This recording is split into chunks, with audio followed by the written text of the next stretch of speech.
Last lecture पर हम लोगों ने लिंकेज एंड रिकॉम्बिनेशन में काफी हद तक पढ़ लिया था। क्या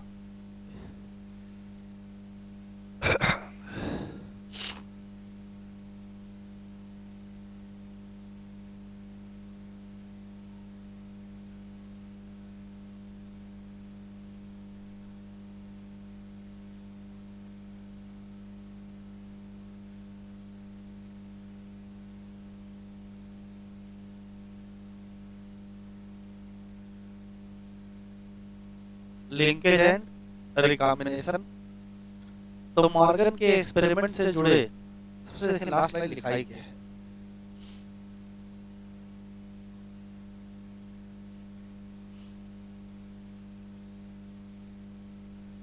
हाँ, तो टीएच मॉर्गन का ऑब्जर्वेशन है, कहना है कि यदि जीन एक ही क्रोमोसोम पर हैं तो आपस में फिजिकल एसोसिएशन पाया जाता है।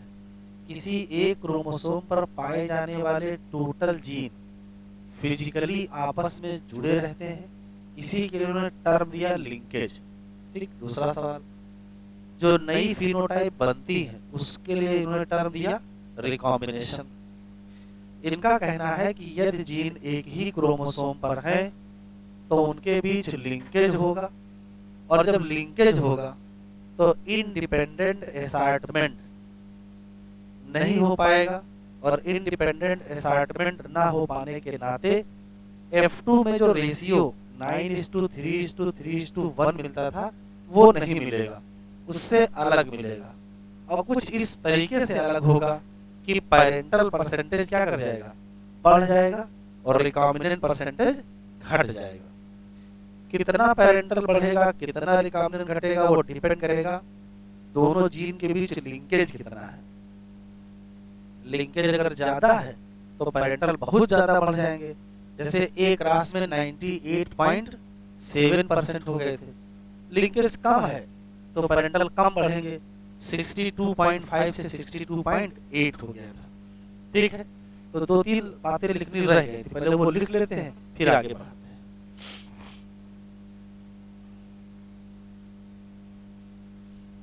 उसी कंटिन्यूएशन में कर दीजिए अकॉर्डिंग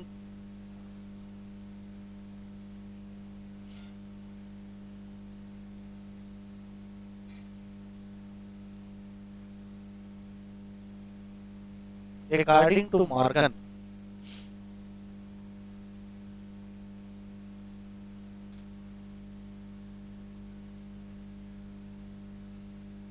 according to Morgan क्या,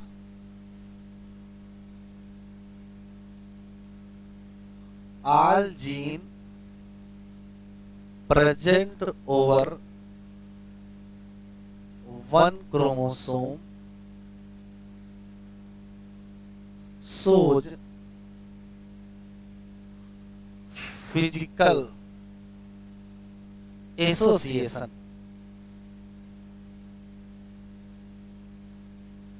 और इसी फिजिकल एसोसिएशन के लिए टर्म दे दिया लिंकेज ऑफ जीन। ठीक, दूसरा इन्हीं का कहना है कि यदि दो जीन लिंक्ड हैं, यदि दो जीन लिंक्ड हैं तो क्या नहीं होगा, do not so independent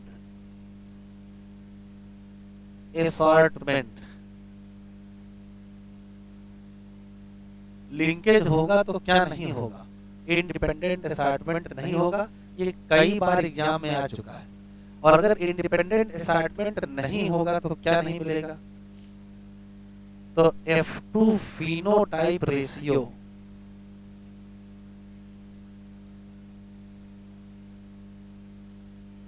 not obtain कितना, 9:3:3:1, ये नहीं मिलेगा। तो होगा क्या, F2 फिनोटाइप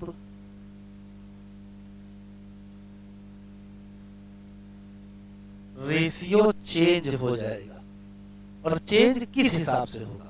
चेंज इस हिसाब से होगा कि जो पेरेंटल फिनोटाइप है उनका परसेंटेज बढ़ जाएगा और रिकॉम्बिनेंट फिनोटाइप का परसेंटेज घट जाएगा। क्या चेंज हो जाएगा? तो कहोगे इंक्रीज हो जाएगा परसेंटेज ऑफ पेरेंटल फिनोटाइप और घट जाएगा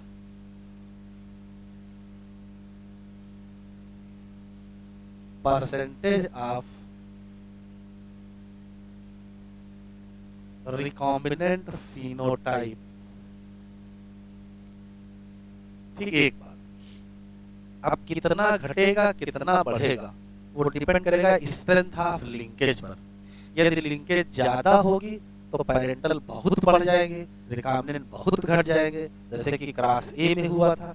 और लिंकेज कम होगा तो पेरेंटल बढ़ेंगे 62.5 से, लेकिन बहुत नहीं बढ़ेंगे, और रिकॉम्बिनेंट घटेंगे 37.5 से, लेकिन बहुत नहीं घटेंगे, जैसा कि क्लास बी में है। तो वो लाइन तो हम लोग लिख ही चुके हैं।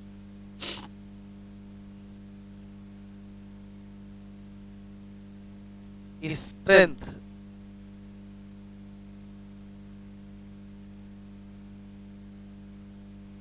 Of linkage between two gene, कितनी स्ट्रेंथ है यही डिटरमाइन करेगी percentage of recombinant and parental. Strength of linkage between two gene ये क्या करेगी? डिटरमाइन करेगी किसके? Percentage of parental and recombinant phenotype.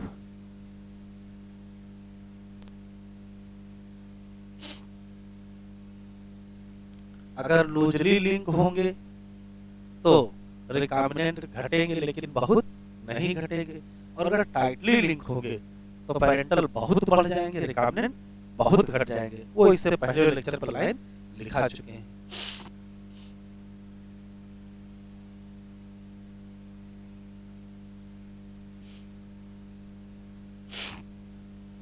ये बताओ कि स्ट्रेंथ ऑफ लिंकेज किस पर डिपेंड करेगी?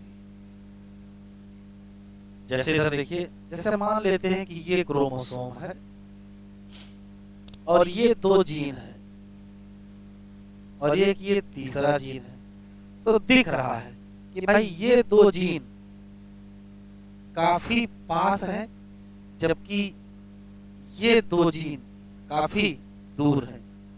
तो अगर क्वेश्चन पूछा जाएगा कि दो जीन के बीच लिंकेज का परसेंटेज कितना होगा या वो कितना मजबूती से लिंक होंगे, तो आप कहोगे ये डायरेक्टली प्रोपोर्शनल है या जुड़ा हुआ मसला है किससे? दूरी से। यदि दूरी कम होती है तो लिंकेज ज्यादा होगा, और दूरी ज्यादा होती है तो लिंकेज कम। तो linkage inversely proportional to the distance between gene. जैसे ये दो जीन ज्यादा करीब हैं तो ज्यादा लिंक होंगे, और ये दो जीन थोड़ा दूर हैं तो कम लिंक होंगे। तो मॉर्गन ही कह रहे हैं कि स्ट्रेंथ ऑफ लिंकेज या लिंकेज किस पर डिपेंड करता है? तो कहोगे डिस्टेंस बिटवीन जीन पर डिपेंड करता है। दूरी कम है तो लिंकेज ज्यादा, और दूरी ज्यादा है तो लिंकेज कम। लिखो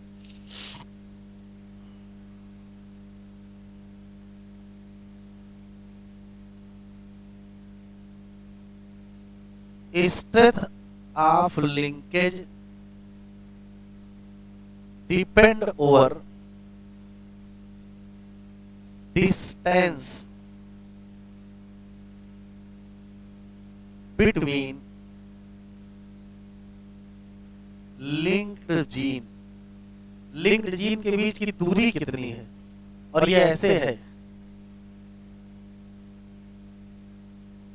लिंकेज इनवर्सली प्रोपोर्शनल है किसके? डिस्टेंस के। मतलब अगर दूरी कम तो लिंकेज ज्यादा, और दूरी ज्यादा तो लिंकेज कम। मतलब इफ मोर डिस्टेंस, बातचीत ना करें तो क्या हो जाएगा, लेस लिंकेज हो जाएगा। और इफ लेस डिस्टेंस तो क्या हो जाएगा, मोर लिंकेज हो जाएगा। एक और बात समझ लीजिए, जितना लिंकेज होगा, जितना लिंकेज का परसेंटेज होगा, उतना ज्यादा ही पेरेंटल का परसेंटेज होगा। एक और समझ लीजिए, लिंकेज इनवर्सली प्रोपोर्शनल है क्रॉसिंग ओवर के।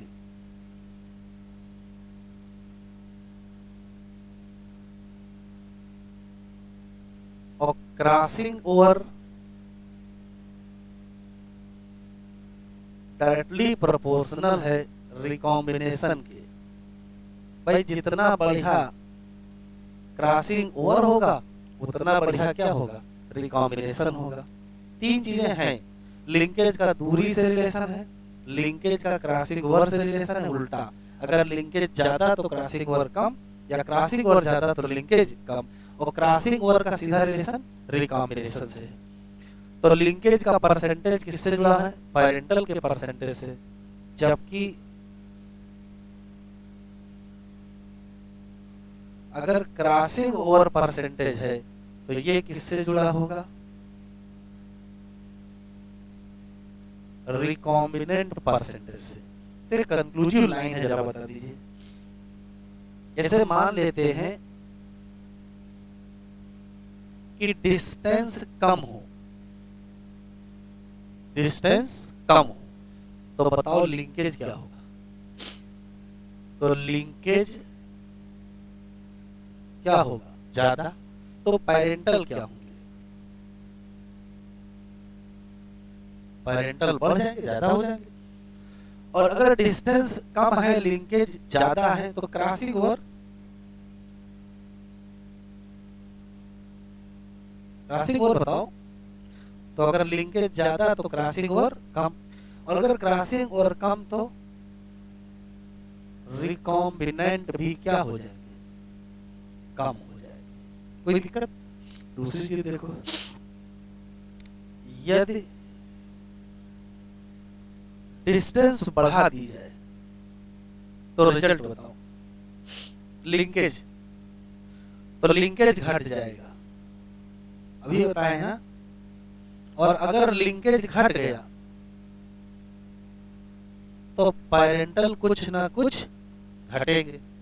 लिंकेज घटा तो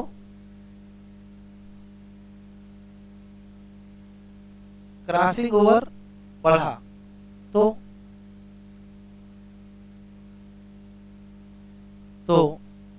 रिकॉम्बिनेंट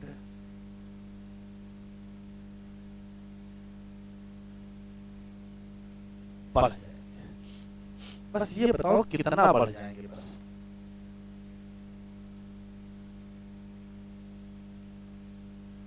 देख लो ध्यान से, अब लिखो नहीं, इधर देखो। दो चीज दुनिया में लोग हैं, एक है पेरेंटल और एक है रिकॉम्बिनेंट। ध्यान से सुनिएगा, सामान्यतया पेरेंटल ज्यादा होते हैं कि रिकॉम्बिनेंट, पेरेंटल ज्यादा है। मान लेते हैं कि 70% पेरेंटल है, तो अपने आप 30% क्या हो जाएंगे, रिकॉम्बिनेंट।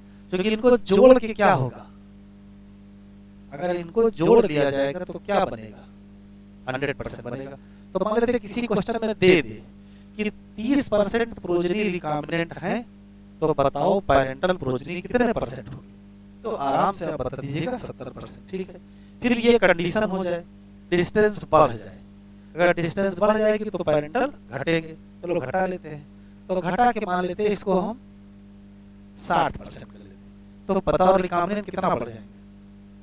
तो जो 30 थे वो क्या हो जाएंगे, 40। अच्छा चलिए दूरी और बढ़ा देते हैं, तो और घट जाएगा, चलो घटा लेते हैं। घटा कितना कर लेते हैं, 50, तो ये कितना हो जाएगा, तो ये 50। अच्छा दूरी और बढ़ा लेते हैं, तो अब चाहे जितना दूरी बढ़ा लो, कभी ये नहीं होगा कि आप यहां लिख दो क्या 40 और यहां लिख दो क्या 60, ये नहीं लिखा जा सकता है, ये संभव नहीं है। कहने का मतलब ये है कि जो रिकॉम्बिनेंट है वो बढ़ेंगे, वो चाहे जितना बढ़ लें, कभी भी वो 50% या उससे ज्यादा नहीं होंगे। और पेरेंटल चाहे जितना घट लें, कभी वो 50% के अंदर नहीं आने वाले, ठीक है। अधिकतम क्या होगा, 50% हो सकता है, बस उसके ऊपर नहीं हो सकता है। तो फिर से सुन लेते हैं, दूरी बढ़ाने पर दूरी बढ़ाने पर लिंकेज घटता है तो पेरेंटल घटता है और रिकॉम्बिनेशन बढ़ता है। लेकिन पेरेंटल कितना घट जाएगा, तो चाहे जितना घट जाए वो 50% से कम नहीं होने वाला है, और रिकॉम्बिनेशन चाहे जितना बढ़ जाए कभी 50% से ज्यादा नहीं। कहने का मतलब है कि किसी भी लिंकेज के, किसी भी दो जीन के लिंकेज की परिस्थितियों में चाहे जितनी दूरी कम ज्यादा आप कर लो, ऐसा नहीं होगा कि पेरेंटल 50 से कम हो जाए और रिकॉम्बिनेंट 50 से ज्यादा हो जाए। अब लिखो,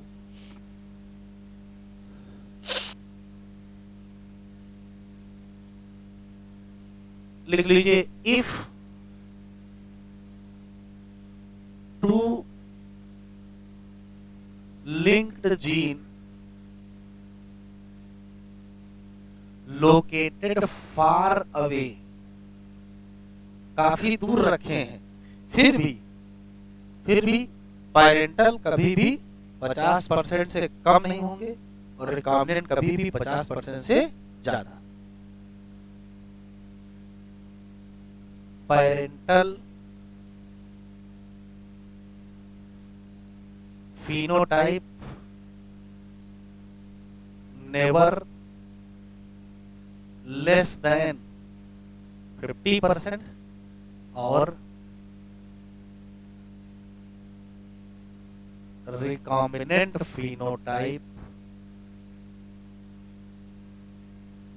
never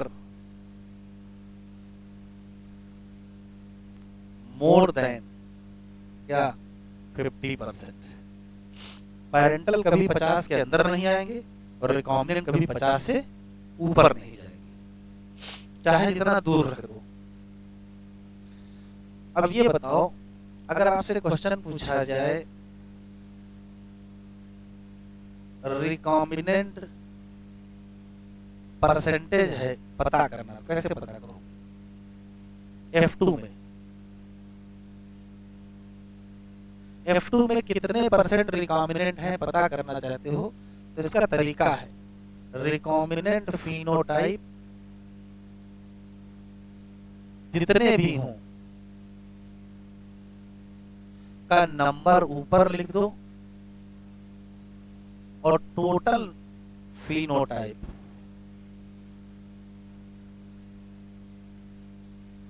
का नंबर नीचे लिख दो और कितने से गुणा कर दो, 100।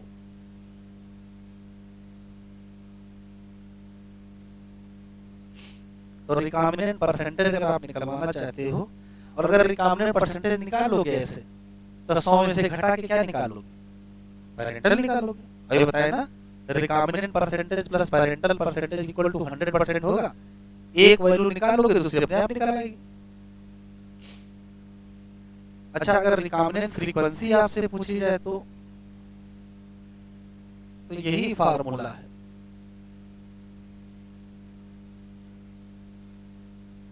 अगर फ्रीक्वेंसी पूछा जाएगा तो ऊपर लिख लोगे क्या, रिकॉम्बिनेंट, और नीचे क्या लिख लोगे, टोटल लिख लोगे। बस किससे गुणा नहीं करोगे, 100 से गुणा नहीं करोगे। 100 से अगर गुणा नहीं करोगे तो इसको रिकॉम्बिनेंट फ्रीक्वेंसी कहेंगे, और 100 से गुणा कर दोगे तो रिकॉम्बिनेंट परसेंटेज हो जाएगा।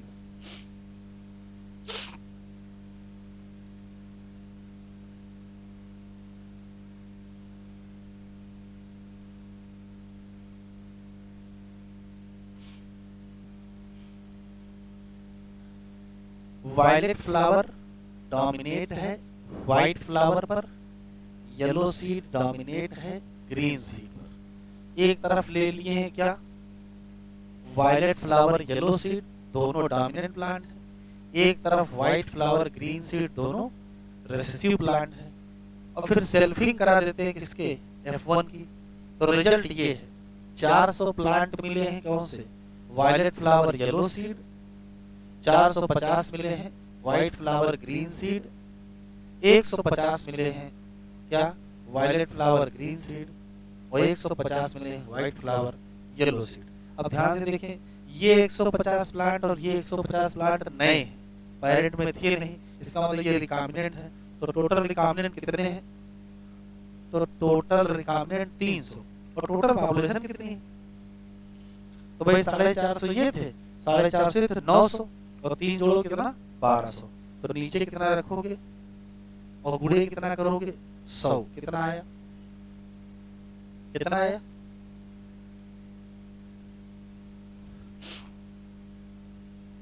काटो भाई काटो, 25%। ध्यान से सुने, एक कॉन्सेप्ट और है, जितना रिकॉम्बिनेंट परसेंटेज आता है वो कितना आया है 25%।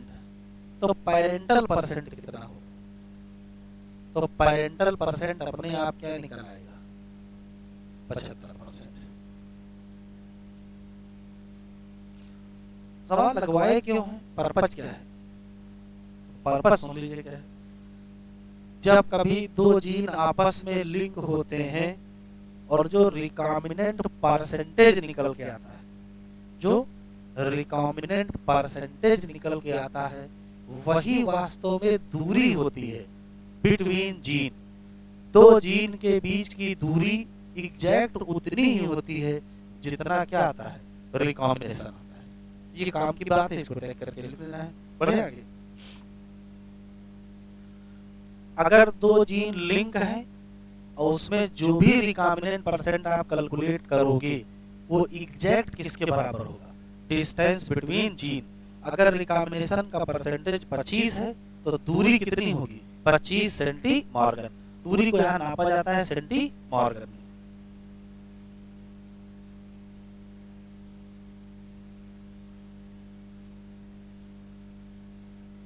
समझिए कैसे किया है। टोटल पॉपुलेशन कितनी थी 1200 नीचे रखा, रिकॉम्बिनेंट ऊपर रखा, आंसर निकाल लिया। रिकॉम्बिनेंट परसेंटेज जितना आएगा उसको 100 में से घटाओ तो क्या निकल आएगा, पेरेंटल आ जाएगा। तो काम की बात लिख लो जरा। If two gene present on chromosome and they are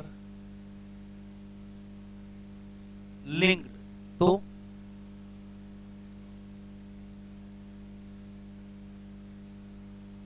percentage of recombination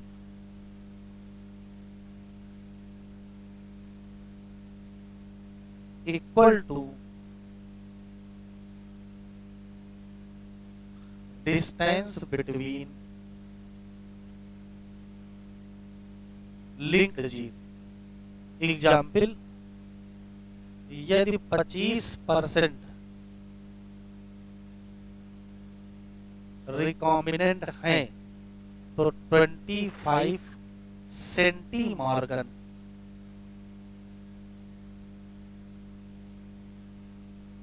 distance between gene.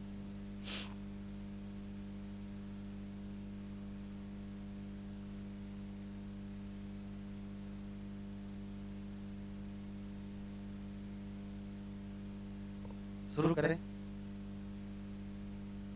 तो यहां काम की बात समझ लीजिए। अगर आपसे क्वेश्चन पूछा जाए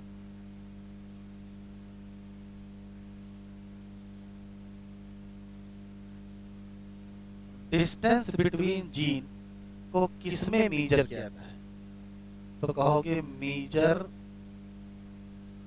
इन सेंटीमॉर्गन यूनिट। शॉर्ट फॉर्म में इसको ऐसे लिखते हैं, स्मॉल सी कैपिटल एम, ये सेंटीमॉर्गन है।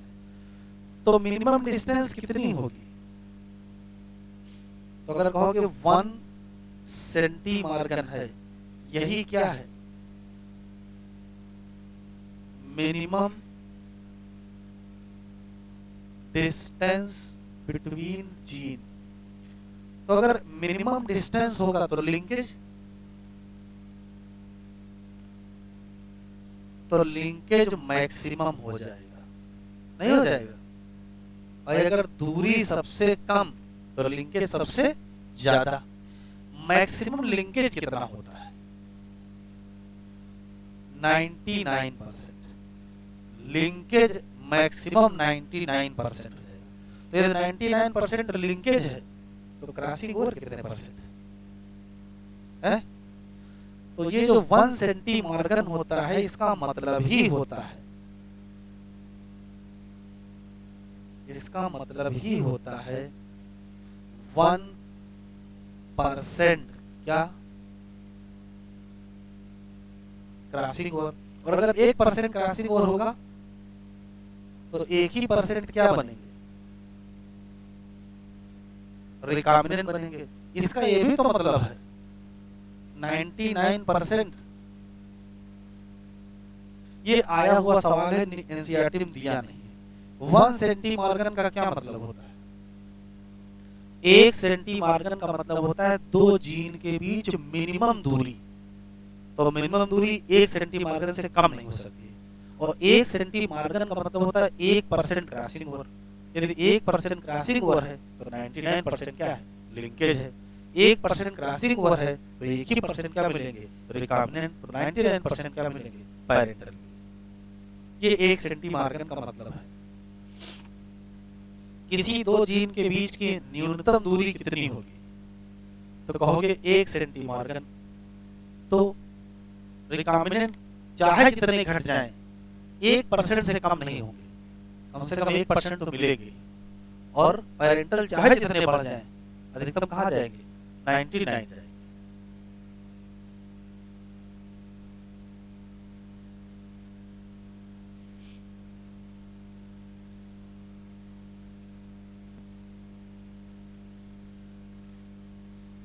चलिए हेडिंग डालिए।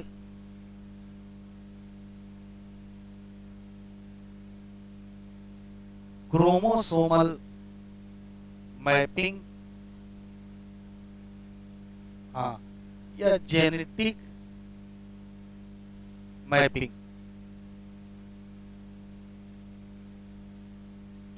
क्रोमोसोमल मैपिंग या जेनेटिक मैपिंग। पहला तो रटने वाला सवाल है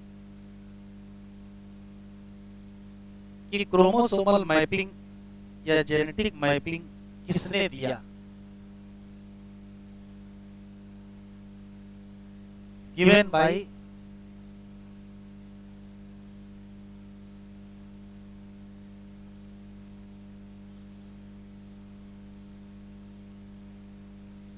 अल्फ्रेड स्टर्टबेंड। और ये है कौन? तो ये वास्तव में स्टूडेंट है।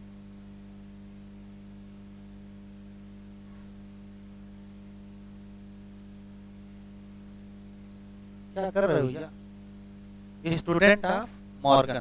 पहला सवाल। दूसरा सवाल यह है कि इन्होंने क्या किया था? तो सुन लीजिए फिर लिखिएगा।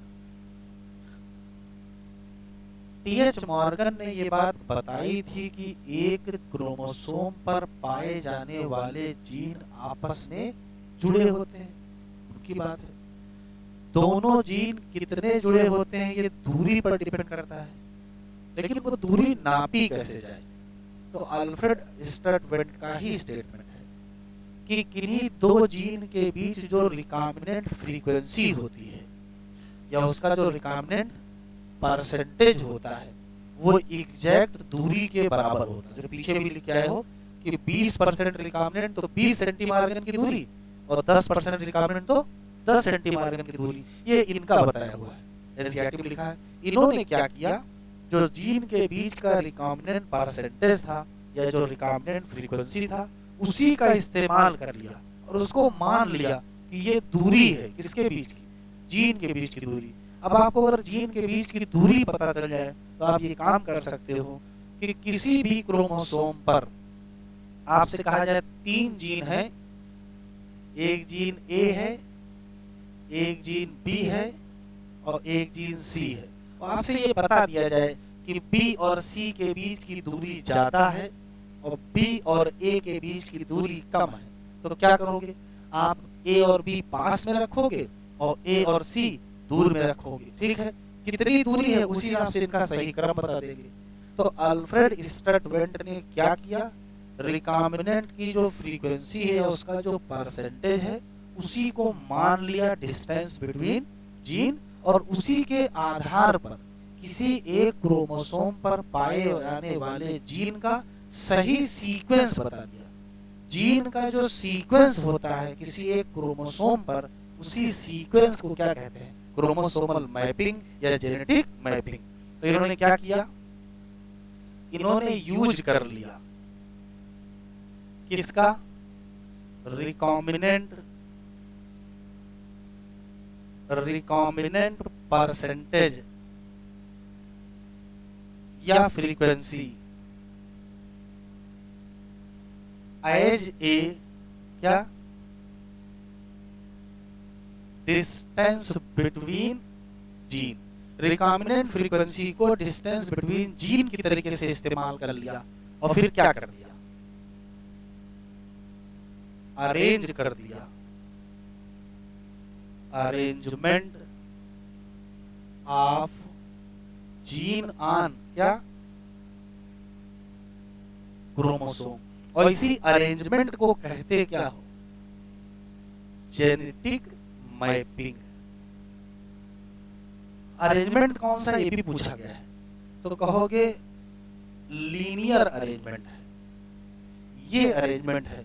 तो linear arrangement of gene over A chromosome को क्या कहा गया, जेनेटिक मैपिंग कहा गया। जेनेटिक मैपिंग के लिए दूरी चाहिए और दूरी कहां से पता चली, तो दूरी पता चली रिकॉम्बिनेंट परसेंटेज। तो arrangement of gene on chromosome on basis of क्या, डिस्टेंस बिटवीन जीन। और डिस्टेंस किस में नापी जाएगी, सेंटीमॉर्गन में नापी जाएगी। मिनिमम दूरी 1 सेंटीमॉर्गन होगी तो परसेंटेज रिकॉम्बिनेंट 1 होगा। अगर 20 सेंटीमॉर्गन की दूरी है तो 20% रिकॉम्बिनेशन। अधिकतम कितना हो सकता है रिकॉम्बिनेशन, 50% हो सकता है, उसके ऊपर जाएगा नहीं। तो यहाँ से 2 क्वेश्चन है। यहाँ एक रटने वाला सवाल है कि जेनेटिक मैपिंग क्यों करोगे, वही तो पर्पज होगा ना। तो एक लाइन लिखी है कि जेनेटिक मैपिंग का इस्तेमाल करते हैं as a initiation point, initiation point in human genome sequencing. अभी अगले चैप्टर में हम लोग पढ़ेंगे ना ह्यूमन जीनोम प्रोजेक्ट। तो ह्यूमन जीनोम सीक्वेंसिंग में जो इनिशियल पॉइंट होता है उसका आधार क्या है, तो यही जेनेटिक मैपिंग है। तो एक अलग से नोट करके लिख लीजिएगा।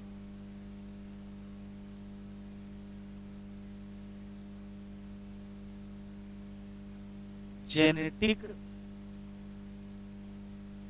मैपिंग यूज एज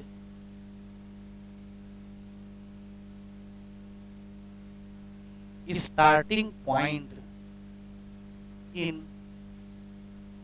sequencing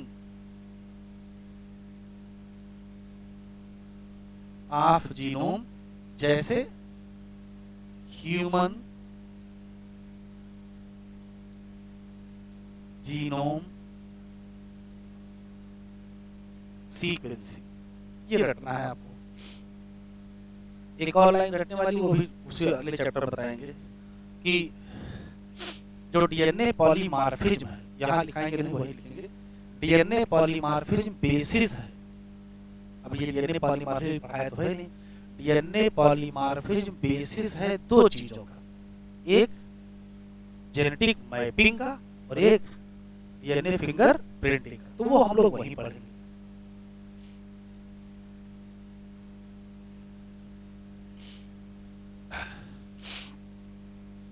कह रहा था recombination frequency between gene AC 5%, BC 15%, BD 9%, AB 20%, CD 24%, ED 29%, ये डाटा दिया हुआ है। कह रहा है इस डाटा का इस्तेमाल करके ये बता दो कि जो जीन है कौन सा A, B, C और D ये किसी क्रोमोसोम पर किस क्रम में है।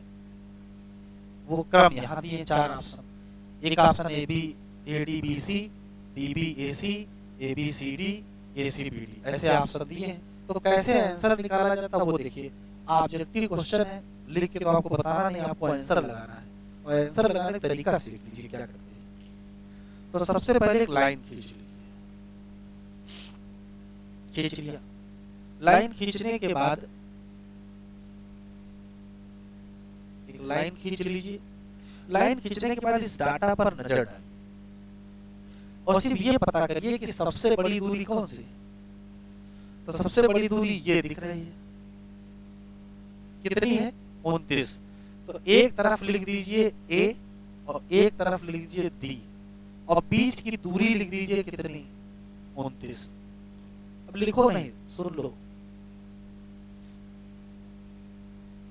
तो पहला तरीका यह है कि आप तुरंत ये काम करिए और ऑप्शन पे नजर डालिए। वो आंसर सही होगा जिसके एक किनारे A होगा दूसरे किनारे D होगा।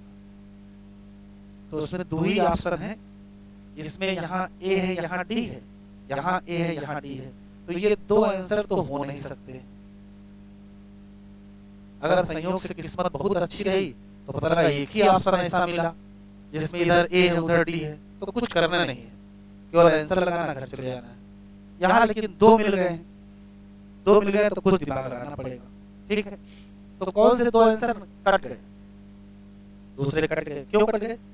क्योंकि एक किनारे A दूसरे किनारे D होना ही होना है, ठीक है। आओ देखो, फिर ऐसी कोई दूरी ढूंढो जो या तो A के रेस्पेक्ट में हो या तो D के रेस्पेक्ट में। तो जैसे CD है, CD है तो किसके रेस्पेक्ट में है? तो CD के बीच की दूरी कितनी है 24 है। अब सोचो यहां से यहां तक की दूरी 29 है, तो 24 कहां पड़ेगा? लगभग इस जगह के आसपास पड़ेगा, नहीं पड़ेगा। इसका मतलब ये हो गया C और यहां से दूरी कितनी हो गई 24। कोई दिक्कत तो नहीं। अब अगर हमको ये पता चल जाए कि A और C के बीच दूरी कितनी है, तो देखो अगर ये 24 है तो ये कन्फर्म है कितनी होगी 5 होगी। देखो 5 है, ये दी है, फिट हो गए। बस एक चीज और कहीं पता चल जाए कि B कहाँ है, तो कोई B ढूंढ लो। अब या तो B को इसके साथ ढूंढ लो या तो B को इसके साथ ढूंढ लो, बस कन्फर्म हो जाएगी। तो जैसे A और B 20 दिया है, A और B 20 दिया है, तो अब 20 अगर A से 20 की दूरी नापी जाएगी तो कहां पड़ेगी? तो भाई यहां तक तो 5 ही है, 20 का मतलब मोटा मोटा यहां तक पहुंच जाओगे, नहीं पहुंच जाओगे। तो यहां हम ले लेते हैं अगर B, तो ये दूरी कितनी होगी 20, तो ये कितनी होगी ये 9। तो देखो BD 9 है, BD 9 है। अब सारी चीजें सेट हो गई हैं, A और C के बीच भी सेट हो गया है, C और B के बीच बताओ कितना बचा, देख लो भाई। यहां से यहां तक कितना है 24, कितना है 20 है। अगर ये 20 है यहां से यहां के बीच की दूरी और ये दूरी कितनी है 5 है, तो ये कितनी होगी 15 तो 25 होगी। देखो यहाँ 15 दी हुई है, तो क्या निकला A निकला, C निकला, B निकला और D निकला। कौन सा आंसर? करना क्या है, ध्यान से सुने। पहले तो आप बड़ी बड़ी दूरी लिख लीजिए, फिर ऑप्शन पे नजर डाल लीजिए। बहुत किस्मत अच्छी होगी तो एक ऑप्शन मिलेगा, गोला मिलेगा। फिर मान लेते 2 ऑप्शन मिल गए, तो कोई एक ऐसी चीज ढूंढिएगा या तो A के रेस्पेक्ट में या तो D के रेस्पेक्ट में। तो जैसे हमको क्या मिल गया था CD, कितना 24 मिल गया था। जब CD 24 मिल गया तो जैसे हमने CD रखेंगे तो A और C के बीच की दूरी फिट हो जानी चाहिए, और वो फिट हो गई। इसका मतलब A के बाद C मिलना है और जैसे एक बार सी कहोगे क्या ऑप्शन बचा, आंसर क्या हो गया चौथा। फिर भी बी कंफर्म करना है तो बी कंफर्म कर लो।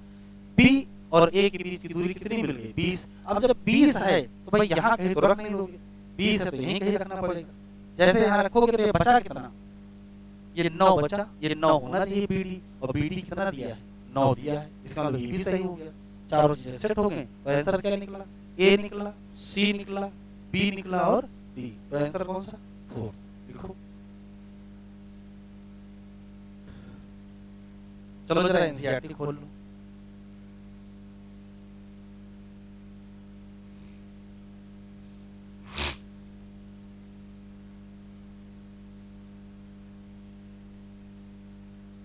यहां से क्लिक करो,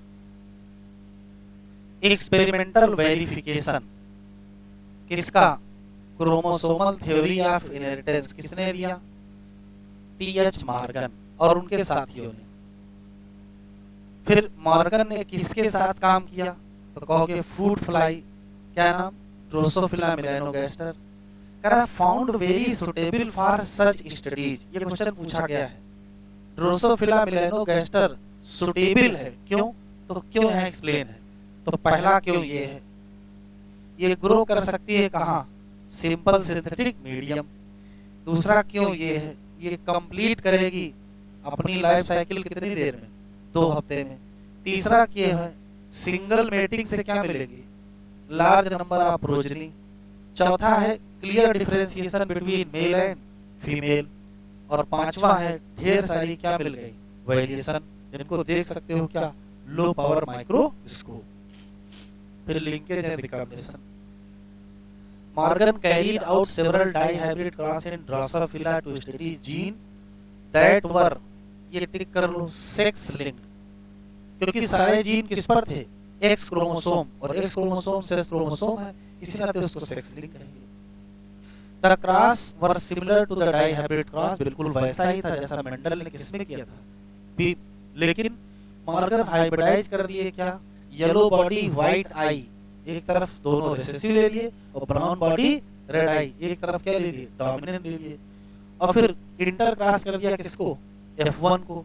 तो इनको जो ऑब्जर्व मिला, तो ऑब्जर्वेशन टिक कर लिए, दो gene did not segregate, independently अलग नहीं हुए फ्रॉम ईच अदर। इसी नाते जो F2 रेशियो था वो अलग मिल गया, किससे अलग मिल गया, 9:3:3:1, क्योंकि यही एक्सपेक्टेड रेशियो था जब जीन क्या करते हैं, इंडिपेंडेंट सेग्रीगेट करते हैं।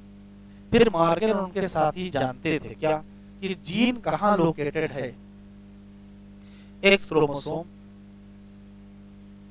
और इन्होंने कहा क्या, एंड सा क्विकली दैट व्हेन, क्लिक कर लिए यहां से, 2 gene in A dihybrid cross situated on the same chromosome, proportion of parental gene combination क्या हो जाएगा, ज्यादा हो जाएगा, किससे, नॉन पेरेंटल या रिकॉम्बिनेंट।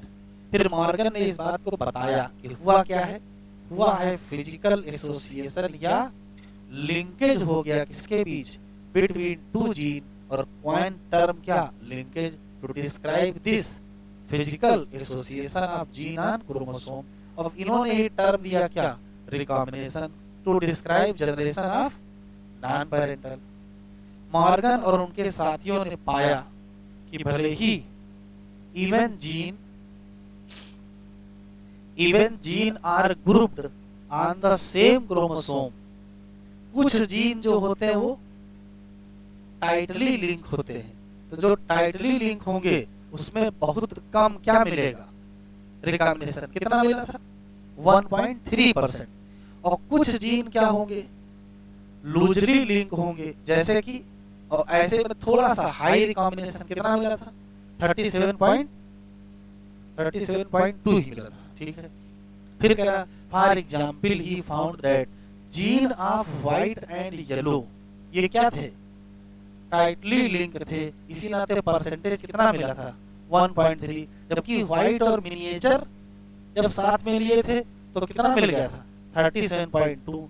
इसका मतलब क्या है, तो इसका मतलब यहां नहीं लिखा है, इसका मतलब यहां लिखा है, यहां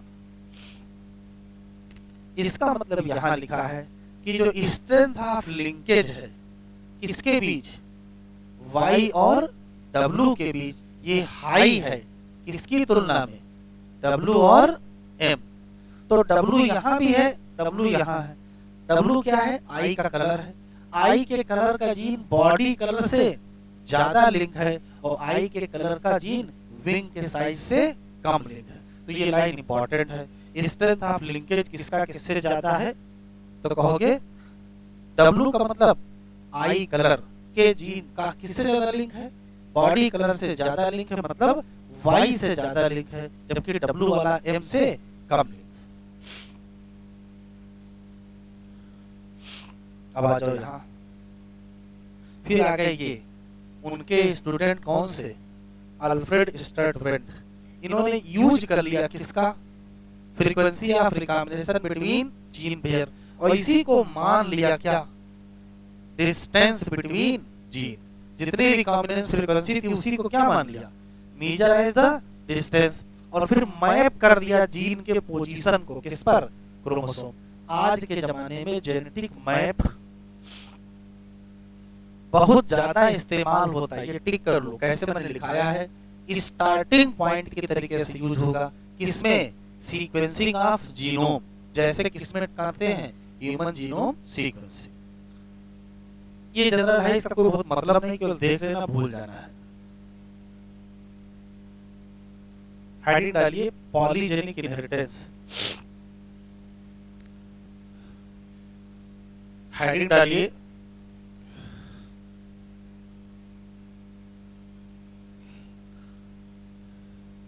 पॉलीजेनिक इनहेरिटेंस।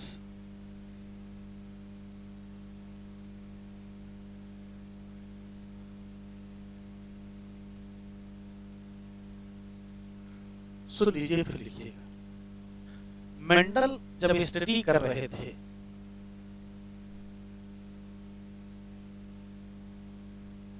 तो वो स्टडी ये कर रहे थे कि कोई एक कैरेक्टर होगा, उसके दो ट्रेट होंगे। अभी लिखिएगा नहीं, सुन लीजिए।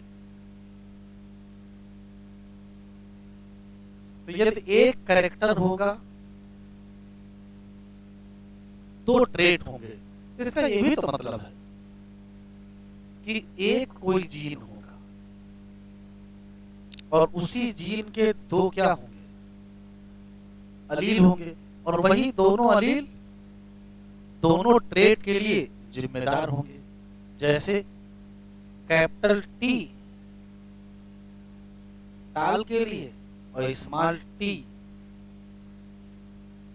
ड्वार्फ के लिए। बेटा बातचीत, ये पढ़ने में बहुत आसान लग रहा है कि मेंडल ने कहा कि किसी एक कैरेक्टर के दो ट्रेट होंगे, उस एक कैरेक्टर के दो ट्रेट तभी होंगे जब उसके लिए कोई एक जीन होगा, उसके दो अलील होंगे, एक डोमिनेंट अलील होगा तो वो डोमिनेंट ट्रेट को, और जो रिसेसिव अलील होगा वो रिसेसिव ट्रेट को गवर्न करेगा। यहाँ तक सब कुछ सही लग रहा है, लेकिन बाद के वैज्ञानिक, मेंडल के बाद के जो वैज्ञानिक आए हैं, उन्होंने कहा कि क्या किसी एक कैरेक्टर के सिर्फ दो ही ट्रेट होते हैं। जैसे आफ्टर मेंडल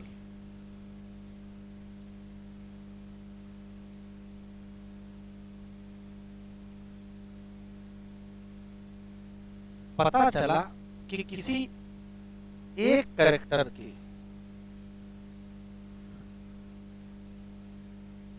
मेनी ट्रेट होते हैं। हो गया, ऐसे कैसे हो गया?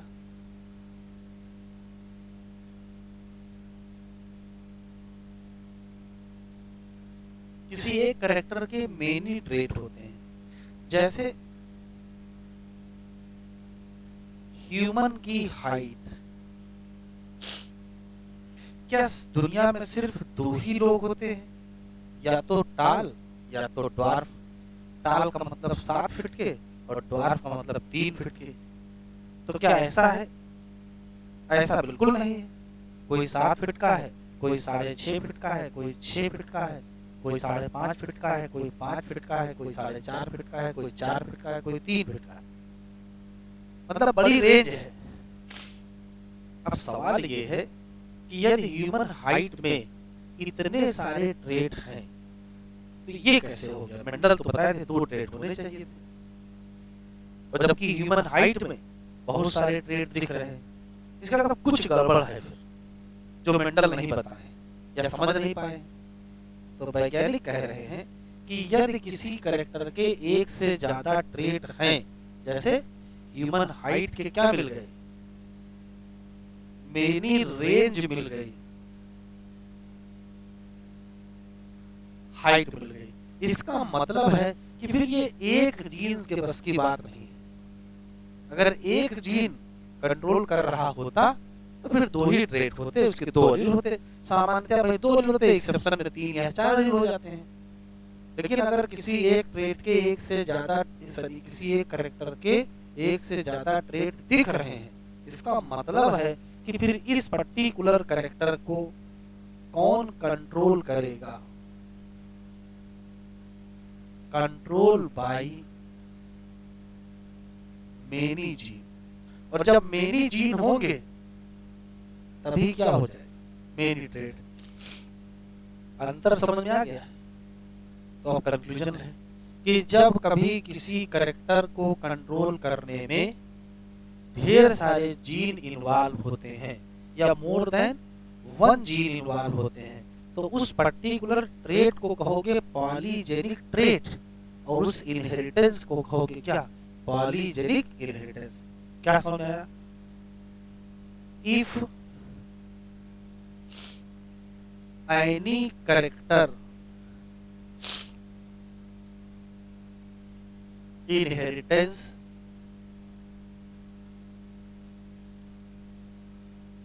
control by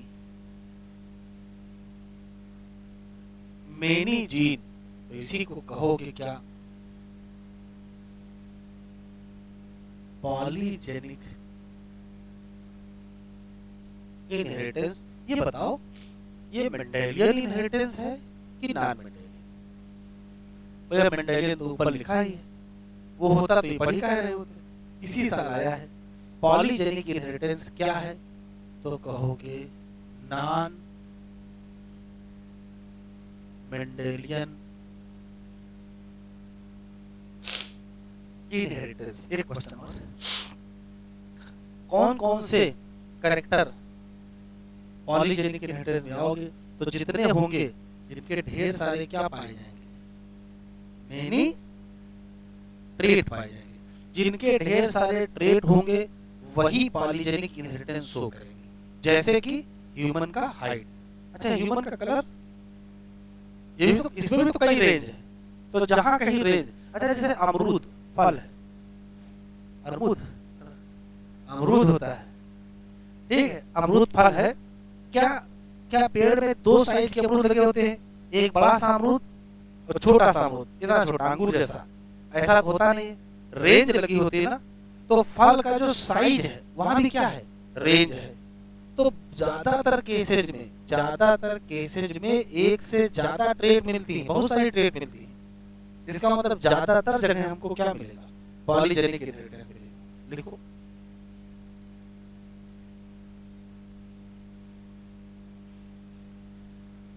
चलो लिखो एग्जाम्पल। बातचीत ना करें, कह रहे हैं, समझ में नहीं आ रही? अब आवाज आनी नहीं चाहिए। एग्जाम्पल ऑफ पॉलीजेनिक इनहेरिटेंस लिख लीजिए। Human height, human skin colour,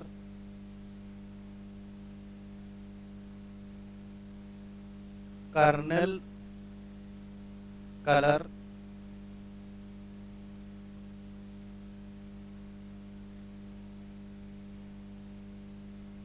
of wheat,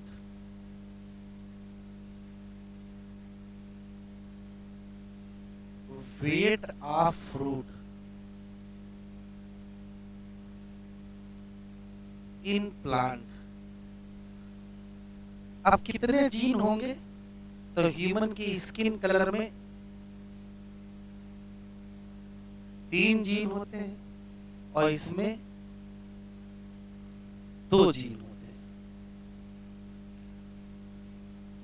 for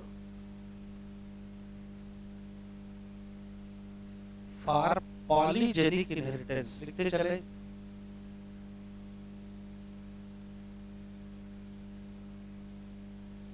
polygenic inheritance में एक से ज्यादा जीन होंगे।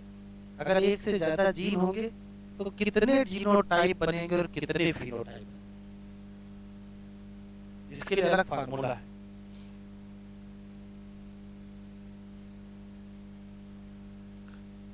टाइप ऑफ जीनोटाइप का फार्मूला 4 की पावर n है।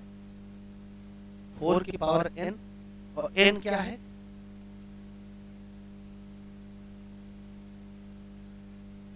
Number of gene. और दूसरा कितने टाइप के फिनोटाइप होंगे, इसका भी फार्मूला है 2n+1। और यहां भी n वही है, क्या? Number of gene. जैसे ह्यूमन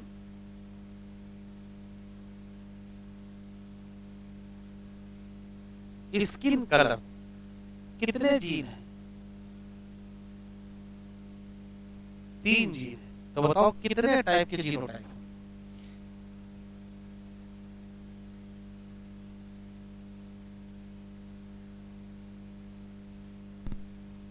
बताओ। तो कहोगे 4 की पावर 3, तो कितने हो जाएंगे?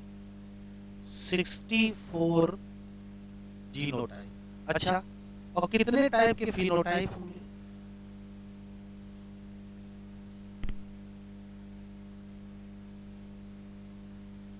कितने टाइप के होंगे? तो कहोगे 2n+1। तो n रखोगे 3, 3 दूनी 6 और 1 7।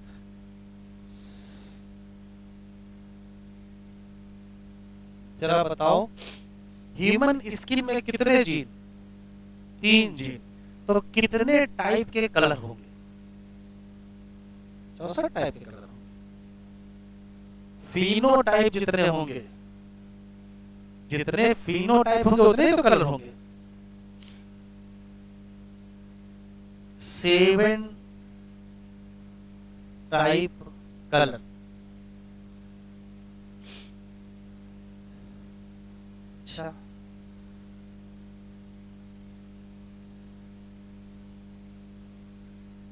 कर्नल कलर ऑफ व्हीट में कितने जीन है? 2 ही जीन है। बताओ जीनोटाइप। जीनोटाइप कितने होंगे? तो भाई 4 की पावर 2 रखोगे ना, तो कितने आ जाएंगे? 16। और कितने फिनोटाइप होंगे?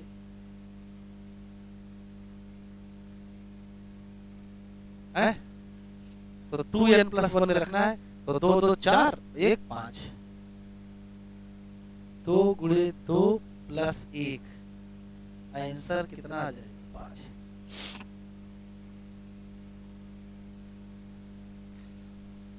अच्छा, कितने स्किन के कलर होंगे? 7। यहाँ जितने लोग बैठे हैं, क्या सबका स्किन का कलर 7 ही टाइप का है? ऐसा नहीं, 7 से ज्यादा है। तो क्या जेनेटिक्स गलत पढ़ रहे हैं? जेनेटिक्स गलत नहीं पढ़ रहे हैं। पॉलीजेनिक इनहेरिटेंस में एक विशेष बात है। क्या? पॉलीजेनिक इनहेरिटेंस में जो फिनोटाइप दिखता है उसमें इन्वायरमेंट का भी असर होता है। भले ही किसी के पास गोरे रंग का जीन हो, लेकिन उसको 10 साल अफ्रीका में रखा जाए तो काला हो जाएगा। और भले ही काला वाला जीन हो, उसको 10 साल इंग्लैंड में रखा जाए तो कुछ न कुछ गोरा हो ही जाएगा। कहने का मतलब है कि polygenic inheritance of human skin colour या कोई भी पॉलीजेनिक हो, वहां फिनोटाइप किससे अफेक्टेड होता है? इन्वायरमेंट से भी अफेक्टेड होता है। इसी नाते कहने को तो केवल 7 टाइप के फिनोटाइप है, लेकिन बन जाएंगे 70 टाइप के, क्योंकि इन्वायरमेंट सबका अलग अलग होगा। याद रखो क्या एक बात। दूसरी बात यह है कि कौन सा फिनोटाइप होगा वो इस बात पर भी डिपेंड करेगा कि जीनोटाइप में कितने डोमिनेंट है और कितने रिसेसिव है। क्योंकि किसी पर्टिकुलर जीनोटाइप में जितने टाइप के अलील होंगे वही तय करेंगे कि फाइनल फिनोटाइप क्या होगा। उसमें 3 डोमिनेंट है, 3 रेसिव है, या 4 डोमिनेंट है, 2 रेसिव है, कितने हैं अभी दिखाते हैं। तो यहाँ जो इफेक्ट ऑफ अलील है वो आपस में जुड़ता है, इफेक्ट ऑफ अलील आपस में जुड़ता है, और किसी न किसी एक अलील का कोई ना कोई एक कंट्रीब्यूशन होता है। जैसे कैपिटल ए कह रहा हम इतना कंट्रीब्यूट करेंगे, कैपिटल बी कुछ और कंट्रीब्यूट करेगा, कैपिटल सी कुछ और कंट्रीब्यूट करेगा, तो तीनों का कंट्रीब्यूशन जब जुड़ेगा तभी फाइनल फिनोटाइप दिखाई पड़ेगा। ये लिख रहे हैं यहाँ तक, तो 2 लाइन रटने में लिख लीजिए जरा, फिर क्वेश्चन दिखाते हैं भैया। इन पॉलीजेनिक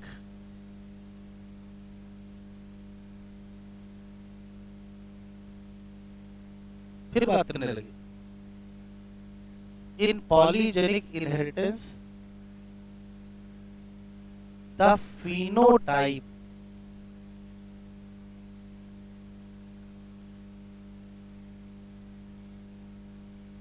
expression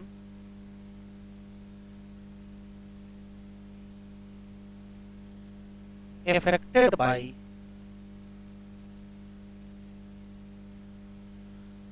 environment। एक बात,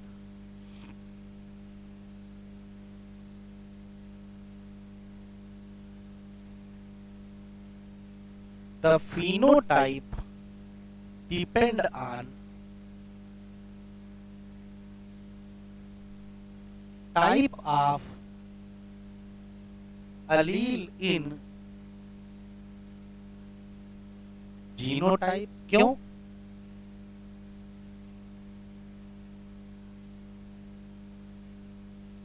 effect of allele is additive. Genotype में कौन कौन से अलील कितने हैं और सबका जो इफेक्ट है वो आपस में जुड़ता है, इसी नाते इसको इफेक्ट ऑफ अलील क्या कहते हैं? एडिटिव कहते हैं। तो फाइनल जो फिनोटाइप होगा वो कई बात पर डिपेंड करेगा कि कौन सा अलील जीनोटाइप में है और उनका इफेक्ट क्या है और एनवायरनमेंट कैसा है। नेट तब फिनोटाइप आपको दिखाई पड़ेगा। जैसे अब काम की बात लिखेंगे, human skin colour, human skin colour कितने जीन हैं? 3 जीन। तो अगर 3 जीन होंगे तो कितने एलील होंगे? 6 एलील होंगे। कैसे? कैपिटल ए और स्मॉल ए, कैपिटल बी और स्मॉल बी, और कैपिटल सी और स्मॉल सी। 3 जीन होंगे, 6 एलील, वो 6 एलील ये हैं। कॉम्बिनेशन कितने होंगे? तो अभी बताए हैं,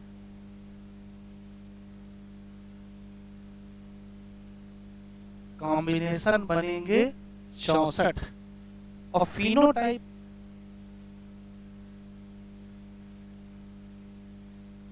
बनेंगे 7।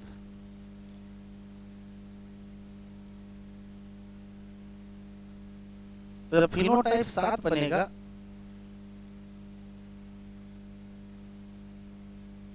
तो फिर फिनोटाइप रेशियो भी होगा,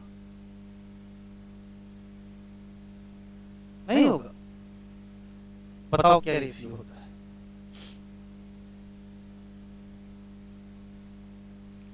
तो बड़ा आसान रेशियो है। 1 होता है, 6 होता है, 15 होता है, 20 होता है। फिर 15 होता है, फिर 6 होता है, फिर 1 होता है। कितने हो गए? 1 6 15 और 1 6 15 और बीच में क्या है? 20 है।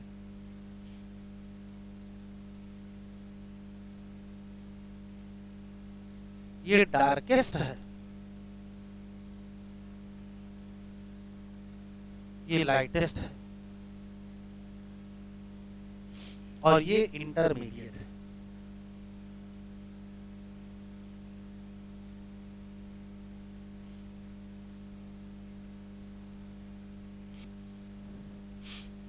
ये डार्क है, ये फेरी डार्क है, ये लाइट है,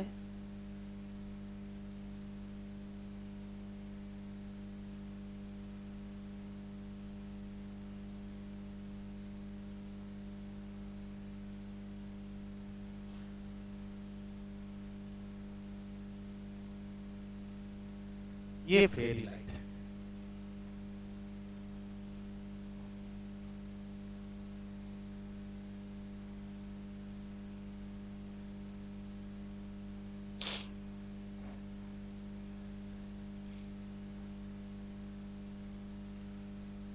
अब सवाल है कि कितने कॉम्बिनेशन बनेंगे बेटा? 64 कॉम्बिनेशन बनेंगे। तो 64 कॉम्बिनेशन में से किस कॉम्बिनेशन से ये कलर होगा, किस कॉम्बिनेशन से ये कलर होगा, किस कॉम्बिनेशन से ये कलर होगा, किससे ये होगा, ये होगा, ये होगा, ये ऐसे होंगे बहुत सारे। लिख लिया? बताएं, ध्यान से सुनेंगे। यदि आल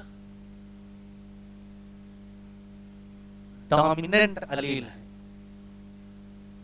जैसे भाई कैपिटल ए हो गया, कैपिटल बी हो गया, कैपिटल सी, तो बनेगा डार्केस्ट स्किन। अच्छा, यदि आल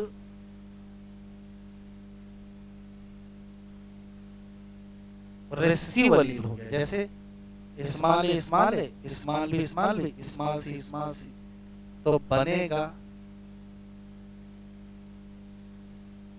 lightest skin.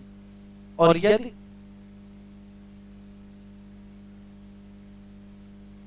Both dominant and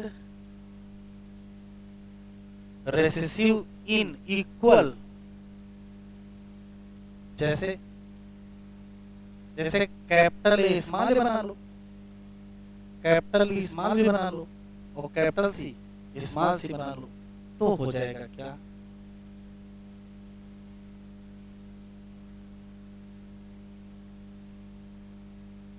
intermediate colour. इसको मुलेटो भी कहते हैं।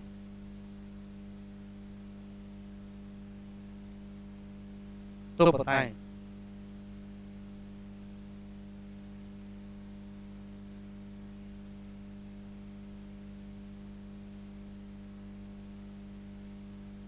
इसमें कौन सा कलर होगा?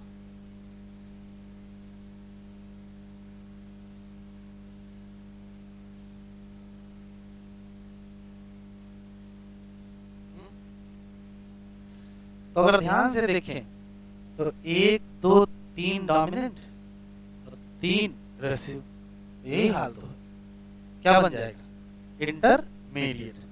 तो किस जीनोटाइप से कौन सा कलर बनेगा? अच्छा, इसमें बताओ।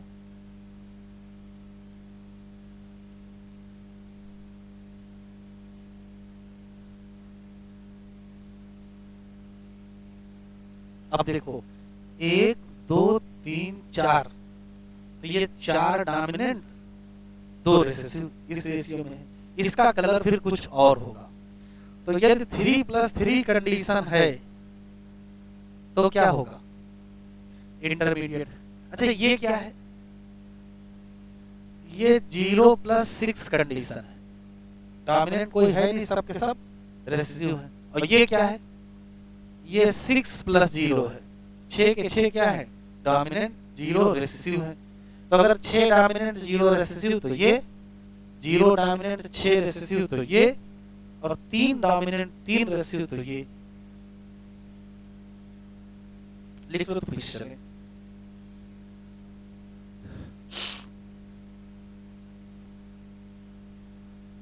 देखो ऐसे लिख लेते हैं।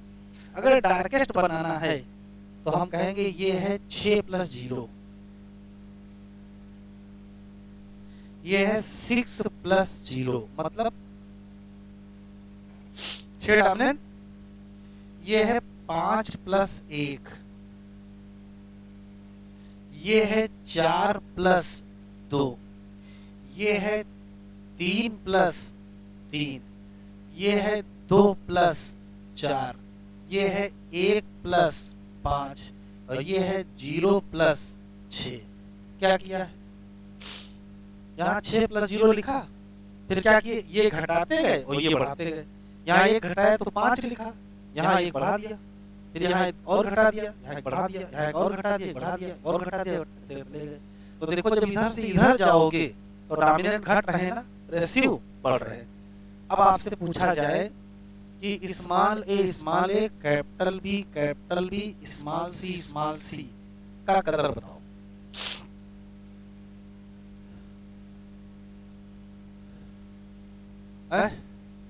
तो 4 रेशियो 2 डोमिनेंट, 4 रेशियो 2 डोमिनेंट, यही तो है।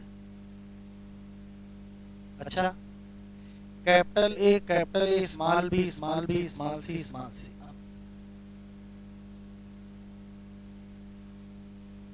ये वही है, ये वही 2 + 4 ही है। अच्छा, small a capital B capital C small c, तो ये 3 + 3 लिखा है, इसका मतलब intermediate. Capital A capital B small c है। 4 + 2 है कि 2 + 4 है? ये 4 + 2 है, और अगर ये 4 + 2 है तो वेरी डार्क। तो फिनोटाइप बताना बहुत आसान है, सिर्फ आप ध्यान से पढ़ लीजिएगा इसको, और इस व्यू में देख लीजिएगा कि 6 + 0 है, कि 5 + 1 है, कि 4 + 2 है, कि 3 + 3 है, फिर 2 + 4 है, फिर ऐसे करते चले जाएंगे तो आखिर 0 + 6 मिलेगा। लिख लो।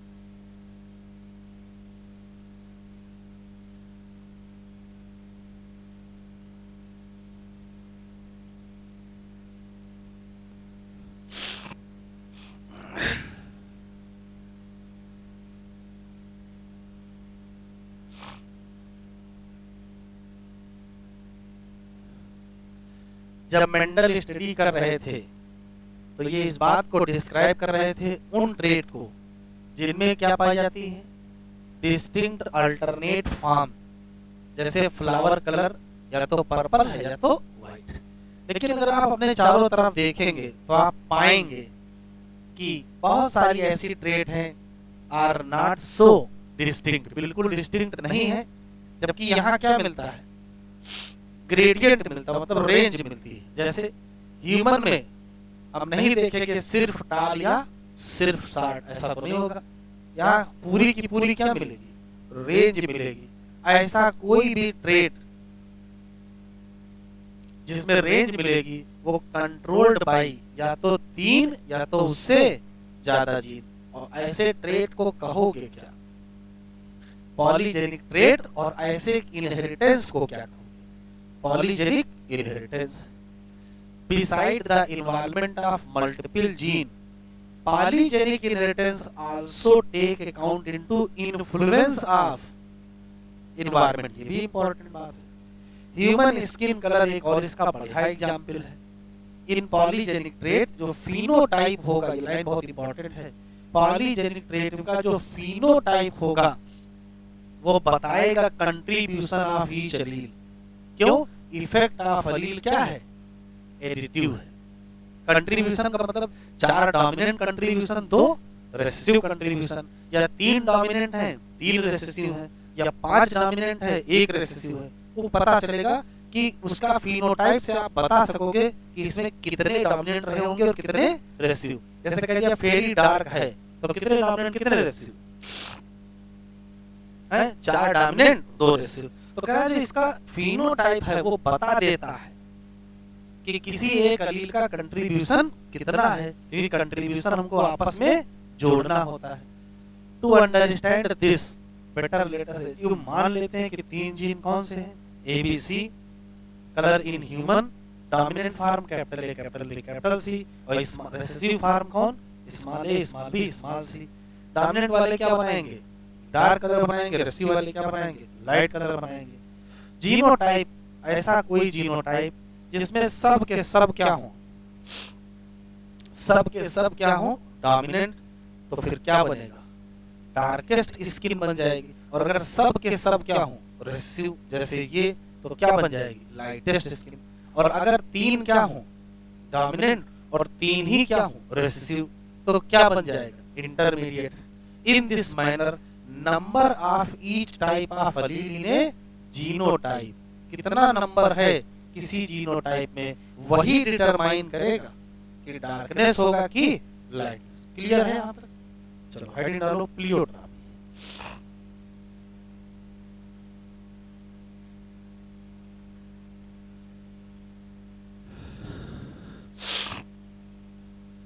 प्लियोट्रॉपी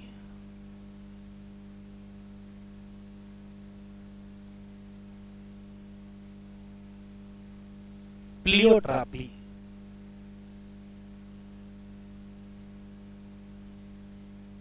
सुन लीजिए, मान लेते हैं कि अगर एक जीन से एक कैरेक्टर कंट्रोल हो रहा हो, तो कौन सा टर्म बोलोगे, तो इसको बोलते हैं monogenetic.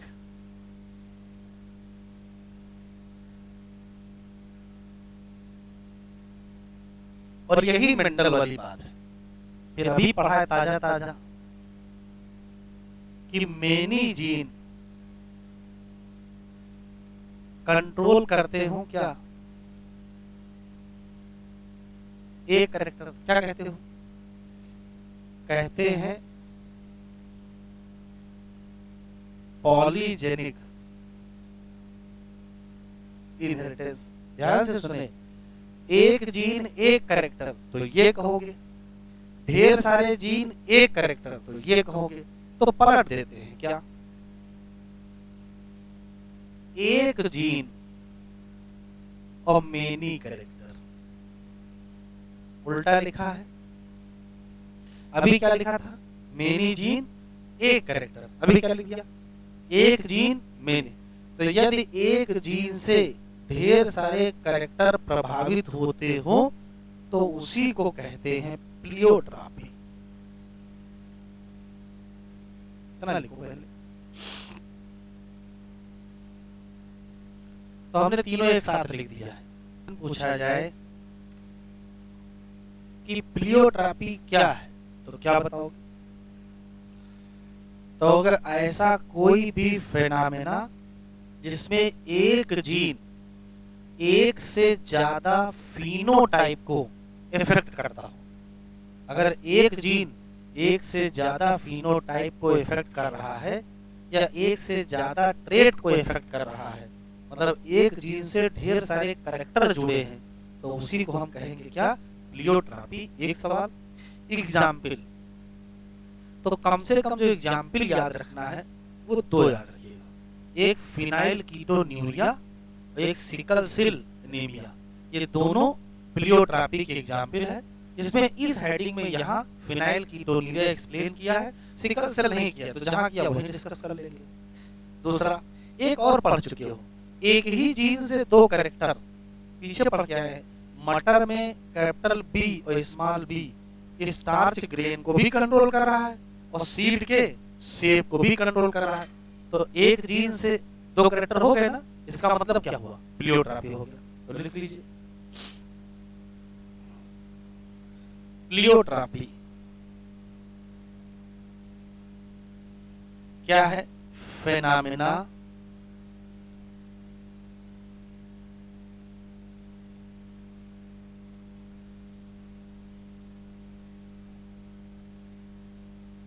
phenomena when one gene influence many phenotype, many phenotype। फिर आता है एग्जाम्पल,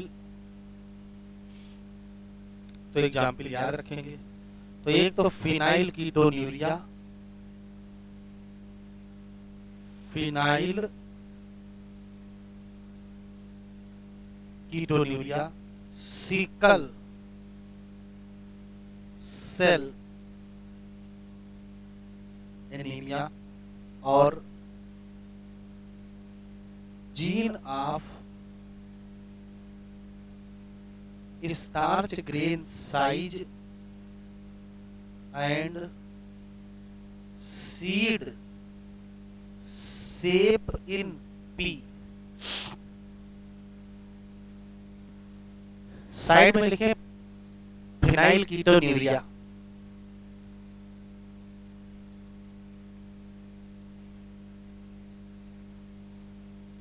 फिनाइल कीटोन्यूरिया। सिर्फ 3 क्वेश्चन हैं। फिनाइल कीटोन्यूरिया प्लियोट्रॉपी का एग्जाम्पल है, ये असर्शन है, रीजन। तो ध्यान से सुने, फिनाइल कीटोन्यूरिया के लिए जो एक जीन जिम्मेदार है, कोई एक जीन जिम्मेदार होगा, उस एक जीन के म्यूटेशन के चक्कर में कई कैरेक्टर चेंज हो गए। जैसे यूरिन का कैरेक्टर चेंज हो गया, स्किन का कलर चेंज हो गया, हेयर का कलर चेंज हो गया।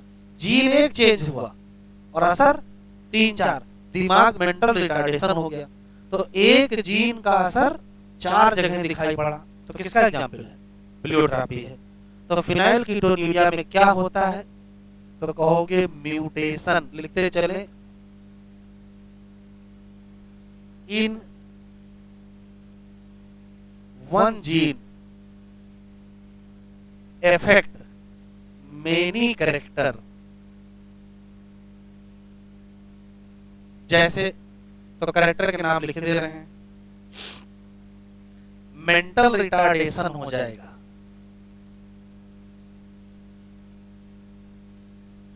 क्या हो गया? मेंटल रिटार्डेशन हो गया। और देखो, लेस पिगमेंटेशन,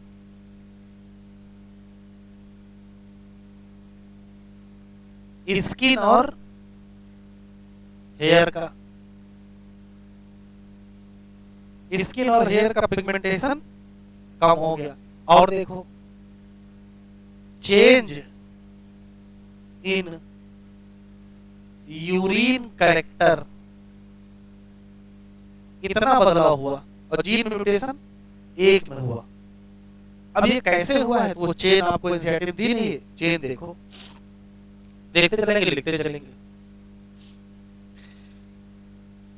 एक अमीनो एसिड है जिसका नाम फिनाइल एलानाइन है। ये phenyl alanine amino acid tyrosine में कन्वर्ट होता है, और ये टायरोसिन मिलेनिन पिगमेंट में कन्वर्ट होता है, और जिससे स्किन का पिगमेंटेशन और हेयर का पिगमेंटेशन होता है। फिर से देख लेते हैं। फिनाइल एलानाइन एक अमीनो एसिड है, ये टायरोसिन में कन्वर्ट होता है, ये मिलेनिन में कन्वर्ट होता है, उससे स्किन और हेयर का कलर आता है, सब कुछ सही चल रहा था। इस जगह पर एक एंजाइम लगता है, नाम है फिनाइल, लिखते चलेंगे, एलानाइन हाइड्रोक्साइलेज। ये एनसीईआरटी में दिया हुआ है। अगर कोई एंजाइम है तो किसी न किसी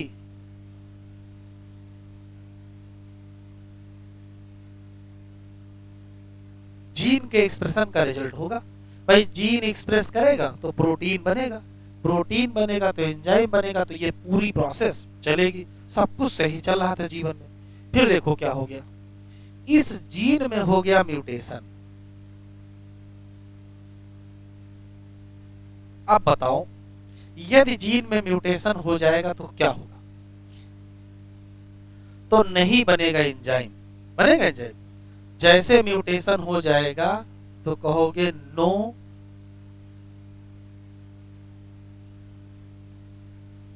सिंथेसिस ऑफ एंजाइम। और अगर ये एंजाइम नहीं बना तो बेटा होगा क्या? क्या फिनाइल एलानाइन टायरोसिन में कन्वर्ट होगा? हाँ या ना? नहीं कन्वर्ट होगा। और अगर ये कन्वर्जन नहीं हुआ तो क्या टायरोसिन से मिलेनिन बनेगा? बनेगा, लेकिन कम बनेगा। क्यों भाई? बाहर से भी तो टायरोसिन ले सकते हो, लेकिन अंदर टायरोसिन बना करके मिलेनिन बनाया जाता था, तो जितना मिलेनिन बनता होगा उससे कम बनेगा। तो आप सोचो, अगर मिलेनिन कम बनेगा तो स्किन और हेयर का पिगमेंटेशन कम हो जाएगा। स्किन का पिगमेंटेशन कम और हेयर का पिगमेंटेशन कम। गड़बड़ी कहाँ है? म्यूटेशन हुआ है इस जीन में। और देखो क्या गड़बड़ी होगी, ये फिनाइल एलानाइन की कंसंट्रेशन बढ़ेगी घटेगी? फिनाइल एलानाइन की कंसंट्रेशन बढ़ेगी, और जब ये कंसंट्रेशन बढ़ेगी तो ये कन्वर्ट हो जाएगा फिनाइल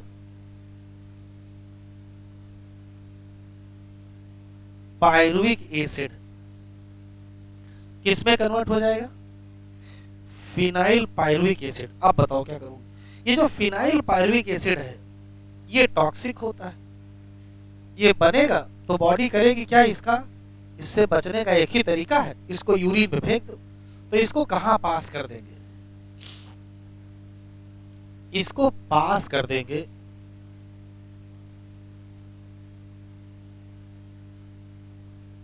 यूरिन। तो बताओ, यूरिन का कैरेक्टर बदलेगा नहीं बदलेगा? बिल्कुल बदल जाएगा। और बीमारी का नाम फिनाइल कीटो न्यूरिया। और देखो, ये चाहे जितना यूरिन में पास हो जाए, ब्लड में बढ़ा रहेगा, तो ये ब्रेन पर डिपॉजिट होगा। Deposit on brain. और अगर ब्रेन पे डिपॉजिट हो गया तो मेंटल रिटार्डेशन। अब देखो, सिर्फ एक जीन में गड़बड़ी हुई है, एक जीन ने क्या क्या बदल डाला। इसमें गड़बड़ी होने से ये एंजाइम नहीं बदला, एक नुकसान। ये इसमें नहीं कन्वर्ट हुआ, दूसरा नुकसान। स्किन और हेयर का पिगमेंटेशन कम हो जाएगा, यूरिन का कैरेक्टर बदल जाएगा, और मेंटल रिटार्डेशन हो जाएगा। एक जीन ने कितनी चीजें प्रभावित कर दी? कई चीजें। यदि वन जीन कई चीजें प्रभावित करेगा तो उसको कहोगे क्या? प्लियोट्रॉपी। लिख लो। तो एनसीईआरटी ओपन करें।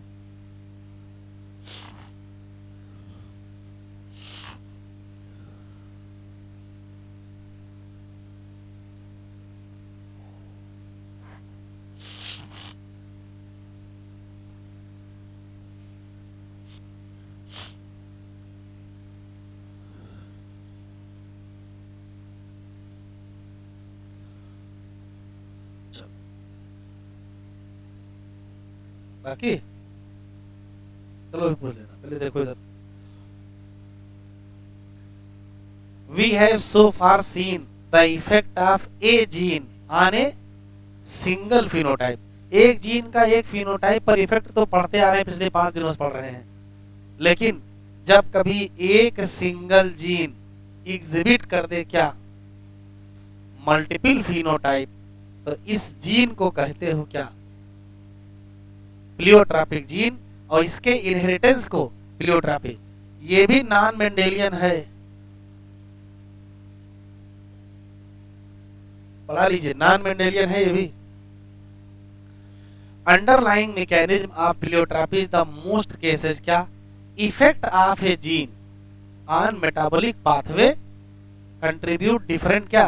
फिनोटाइप। एग्जाम्पल देखो, एक बीमारी है नाम फिनाइलकीटोन्यूरिया, ह्यूमन में होती है। Disease caused by mutation in A gene जो कोड करता है एंजाइम के लिए। कौन सा? नाम लिखा है, नाम लिखा है क्या?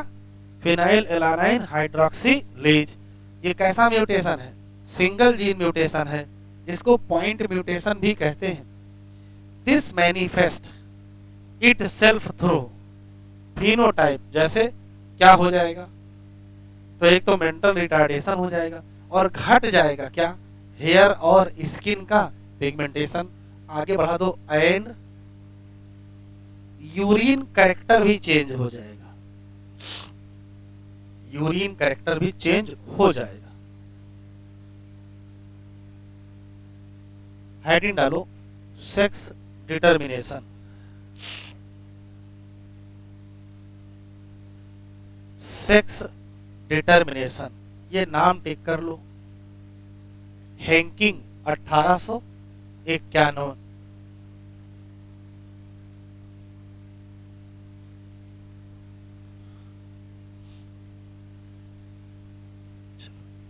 हेडिंग डालिए, सेक्स डिटर्मिनेशन।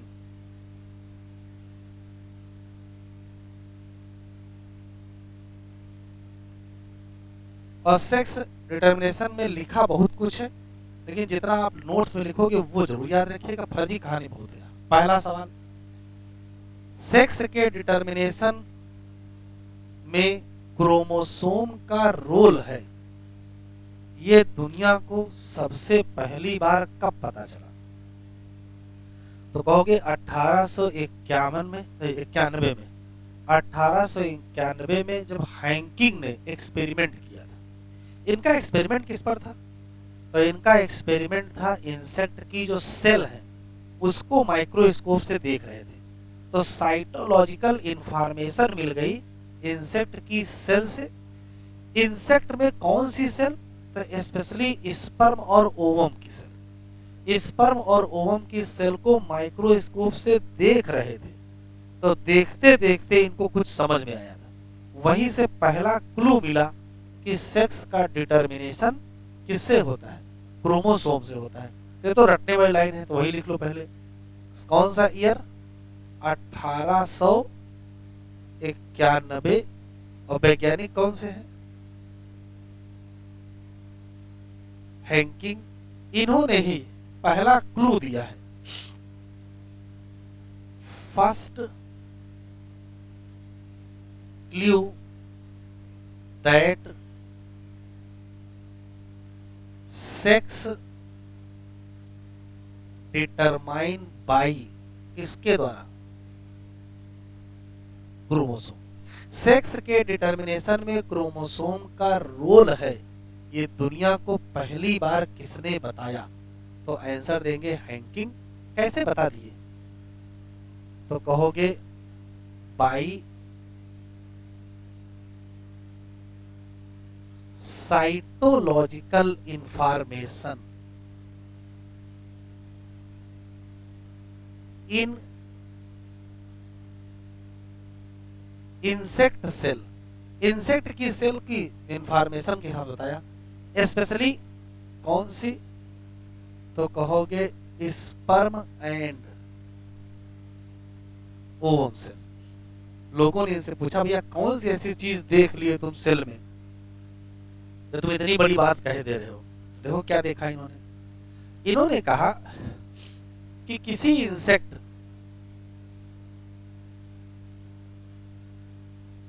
में स्पर्म बनाएंगे,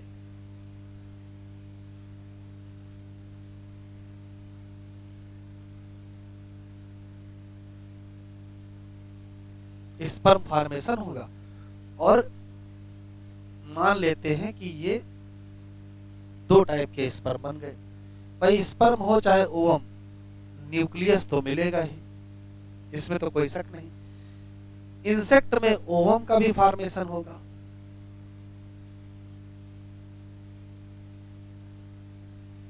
मान लेते ये ओवम है। ध्यान से सुनिएगा, हैंकिंग कह रहे हैं कि जब हम स्पर्म की सेल को ध्यान से देख रहे हैं तो हमको स्पर्म की सेल के न्यूक्लियस के साथ एक स्ट्रक्चर दिख रहा है।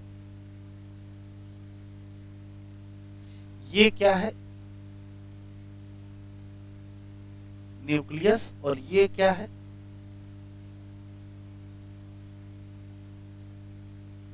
Special structure. कहा वो स्पेशल स्ट्रक्चर हमको दोनों ओवम में भी दिख रहा है, लेकिन हमको एक स्पर्म में नहीं दिख रहा है। मतलब स्पेशल स्ट्रक्चर किसमें है, तो कहोगे प्रेजेंट इन 50% स्पर्म, और यही स्पेशल स्ट्रक्चर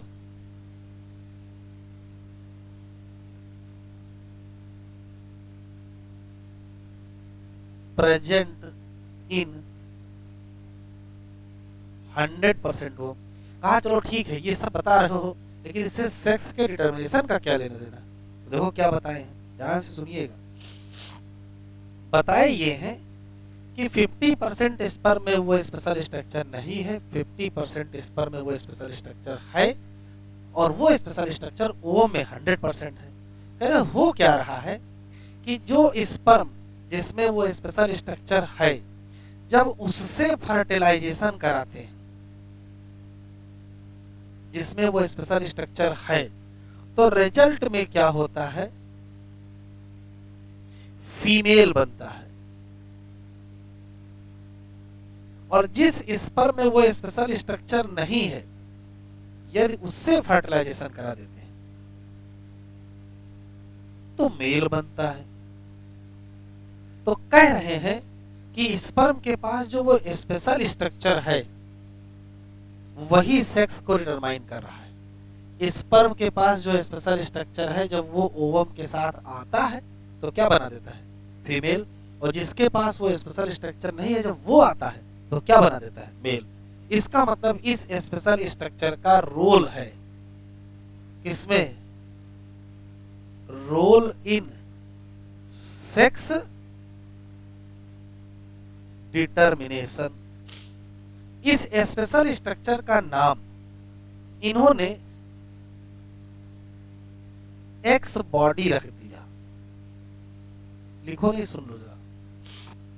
लोगों ने पूछा भैया वो स्पेशल स्ट्रक्चर क्या है, तो मेंडल के तरीके जवाब दिए कि कुछ ना कुछ तो है जो स्पर्म में पाया जाता है, जो फीमेल बना देता है, और जब नहीं होता तो मेल बना देता है। तो कुछ ना कुछ है, कहीं क्या है, कहीं कुछ रखना है तो इसका नाम एक्स फैक्टर रख लो। एक्स का मतलब विशेष, कहा विशेष फैक्टर है, ठीक, एक्स फैक्टर रख लिया। बाद में पता चला जिसको ये एक्स बॉडी या एक्स फैक्टर कह रहे थे वो वास्तव में क्रोमोसोम निकला। क्या नाम निकला, तो जब ये क्रोमोसोम निकला तो बताओ इसका क्या नाम रखोगे, तो इसका नाम रखना पड़ेगा क्या, एक्स क्रोमोसोम। और फिर यह भी पता चला इसी से सेक्स का डिटर्मिनेशन हो रहा है, इसी नाते इस एक्स क्रोमोसोम को कहना पड़ा सेक्स क्रोमोसोम। तो देखो कैसे कहां से कहां इवोल्यूशन हुआ है। इंसेक्ट लिया, स्पर्म फॉर्मेशन देखा, ओवम फॉर्मेशन देखा। स्पर्म बने दो टाइप के, ओवम बने दो टाइप के। स्पर्म जो दो टाइप के बने उसमें एक में स्पेशल स्ट्रक्चर था, एक में नहीं था, 50% में था, ओ में वो 100% था। तो कह रहे ओ में दोनों में है तो उसकी वैल्यू खत्म हो गई, स्पर्म में नहीं है उसकी वैल्यू है। तो कह रहे जिसमें वो स्पेशल स्ट्रक्चर है अगर उससे फर्टिलाइजेशन करा देते हैं तो रिजल्ट फीमेल होता है, और जिसमें नहीं अगर उससे फर्टिलाइजेशन करा देते हैं तो रिजल्ट मेल होता है। इसका मतलब मेल होगा कि फीमेल होगा वो कौन तय कर रहा है, स्पेशल स्ट्रक्चर तय कर रहा है। उसका नाम क्या रख दिए, एक्स बॉडी रख दिए। थोड़े दिनों बाद पता चला कि जो हैंकिंग के द्वारा एक्स बॉडी कहा जा रहा था वो वास्तव में क्या है, एक क्रोमोसोम है। अगर वो क्रोमोसोम है तो नाम रखना पड़ा क्या, एक्स क्रोमोसोम। अच्छा चूंकि वो सेक्स के डिटर्मिनेशन में है तो फिर मजबूरी में उसको क्या कहना पड़ा, सेक्स क्रोमोसोम। लिखो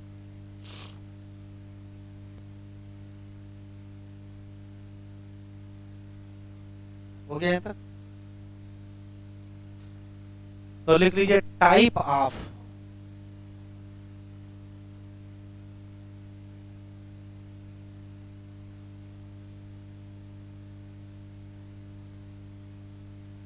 सेक्स डिटर्मिनेशन। ना बतियाओ भाई, बातचीत ना करो। Type of sex determination. सुनते चले लिखते चले, इसमें सिर्फ रटना है। पहला ह्यूमन एंड ड्रासोफिला, इसमें पाया जाता है XY टाइप।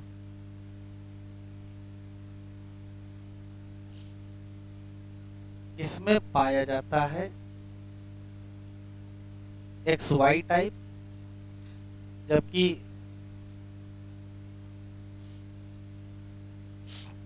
जो बर्ड्स हैं इसमें पाया जाता है ZW टाइप। जो ग्रॉस हापर है इसमें पाया जाता है XO टाइप। और जो मॉथ है इसमें भी पाया जाता है XO टाइप। तो फिर अंतर क्या है? तो अंतर बगल में लिख लेते हैं। ये जो लिखा है टाइप, ये मेल का है, ये ZW फीमेल का है, ये XO मेल का, और ये XO फीमेल। तो अगर क्वेश्चन पूछा जाए इन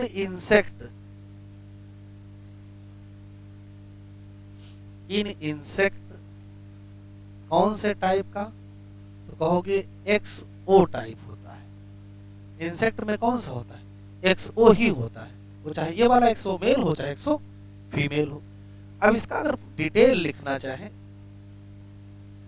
तो जो XY टाइप है इसको ऐसे लिखा जाता है XX XY, इसको ZW ZZ लिखा जाता है, इसको XX XO लिखा जाता है, और इसको XO XS लिखा जाता है।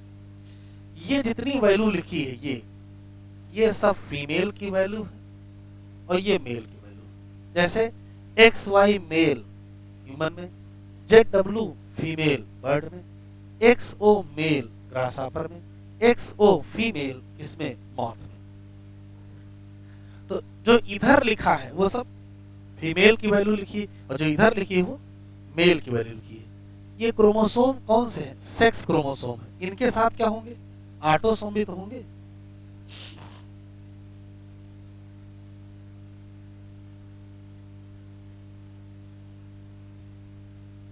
जिससे ये बस इसमें केवल क्लास देख लेना है, जिससे हो जाएगा। तो अगले लेक्चर पर हम लोग ह्यूमन का अलग से डिटेल पढ़ेंगे। ये लिख लिया? तो याद कैसे रखोगे? बड़ा आसान है। जो चीज यहाँ लिखी है वो फीमेल की लिखी है, इसमें से सॉरी नहीं, फीमेल दोनों लिखी हुई है। यहाँ अगर देखोगे तो आगे वाला फीमेल और पीछे वाला मेल का लिखा है। तो ह्यूमन में XX XY बोलते हैं, मतलब XX फीमेल का है, XY मेल का है। और बर्ड में ZW ZZ बोलते हैं, मतलब एक मेल का एक फीमेल का। तो कोई एक क्रॉस करा लेते हैं, उसका पैटर्न समझ लेते हैं। तो ह्यूमन का ही समझे, उससे ज्यादा आसान रहेगा। जरा देख लो,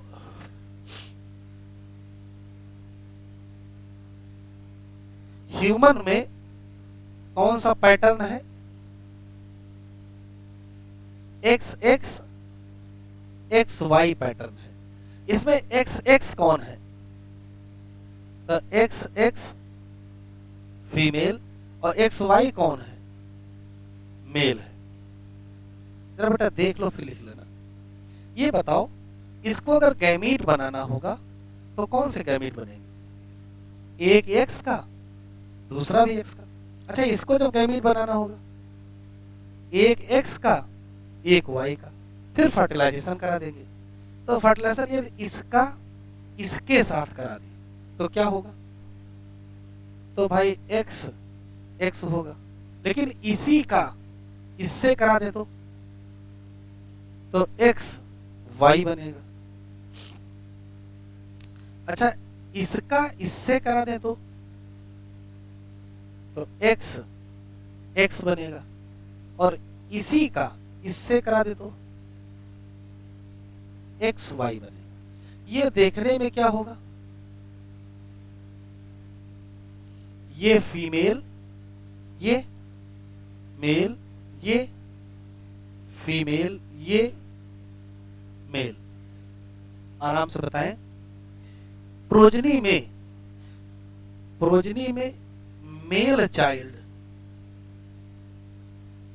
की पॉसिबिलिटी कितनी है? तो एक मेल ये है, एक मेल ये है, दो है, कितने में से? 4, मतलब 1/2, मतलब 50%। अच्छा, फीमेल चाइल्ड कितने हैं? एक ये, तो कितने? 2, कितने में से? 4 में से। तो 1/2 मतलब 50%। तो पहला सवाल ये है कि कोई भी टाइप हो आपके पास, चाहे XX XY हो, चाहे ZW ZZ हो, चाहे XX XO हो, और चाहे XO XX हो, इससे कोई मतलब नहीं, रिजल्ट आपको यही मिलेगा। इन all type of sex determination male female की पॉसिबिलिटी 1:2 मिलेगी। और रेशियो क्या होगा? मेल रेशियो फीमेल क्या होगा? तो कहोगे 1:1, या इसी को ये भी तो कह सकते हो 100:100 भी कह सकते हो। एक और क्वेश्चन, ये बताओ कि प्रोजनी में कोई मेल होगा या प्रोजनी में कोई फीमेल होगा, वो कैसे तय हो रहा है? तो देखो तय कैसे हो रहा है, ध्यान से देखिएगा। इस ओवम का इस स्पर्म से फर्टिलाइजेशन हुआ तो क्या बना, और इसी ओवम का इस स्पर्म से हुआ तो क्या बना। तो ये इस बात पर तय हो रहा है कि ओवम का फर्टिलाइजेशन किससे हो रहा है, स्पर्म विद एक्स या स्पर्म विद वाई। आखिरी सवाल, इन सब में से कौन लोग हैं जो 2 टाइप के गैमीट बना रहे हैं, और कौन है जो 1 टाइप गैमीट बना रहा है? तो ये बताओ, ये क्या है बेटा?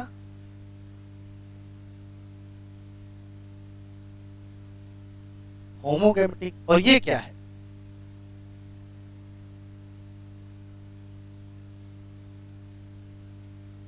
हेटेरोगैमेटिक। ये बताओ किसके गैमीट सेक्स डिटरमाइन कर रहे हैं, मेल के कि फीमेल के? और मेल ही क्या है?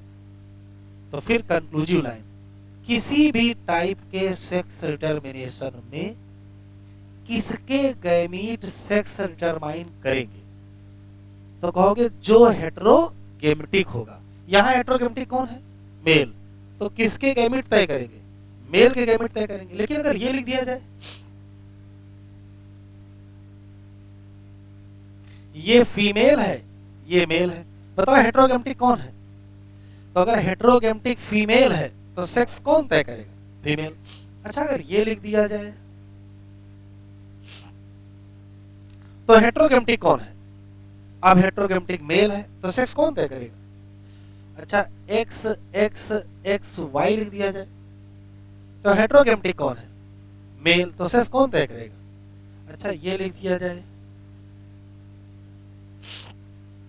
हेटेरोगैमेटिक कौन है? बस फीमेल। तो सेक्स कौन तय करेगा? तो ये नहीं याद रखना है, सिर्फ ये याद रखना है कि कौन हेटेरोगैमेटिक है। आराम से बताएंगे। आपके पास 4 पैटर्न हैं, बताओ ह्यूमन में कौन हेटेरो कौन होमो? मेल हेटेरो, फीमेल होमो। कैसे पता चला? यहां पता चल गया। अच्छा, बर्ड में कौन होमो कौन हेटेरो? फीमेल हेटेरो, मेल होमो। अच्छा, ग्रास हापर में कौन होमो कौन हेटेरो? फीमेल होमो, मेल हेटेरो। अच्छा, मॉथ में कौन होमो कौन हेटेरो? तो कहोगे फीमेल हेटेरो और मेल होमो। तो आराम से बताएं, इन केस में मेल हेटेरो है कि फीमेल? मेल। तो सेक्स कौन तय करेगा? मेल। इसमें कौन हेटेरो है? तो सेक्स कौन तय करेगा? इसमें कौन हेटेरो है? तो सेक्स कौन तय करेगा? इसमें कौन हेटेरो है? तो सेक्स कौन तय करेगा? तो किन किन में मेल के गैमीट सेक्स तय करेंगे?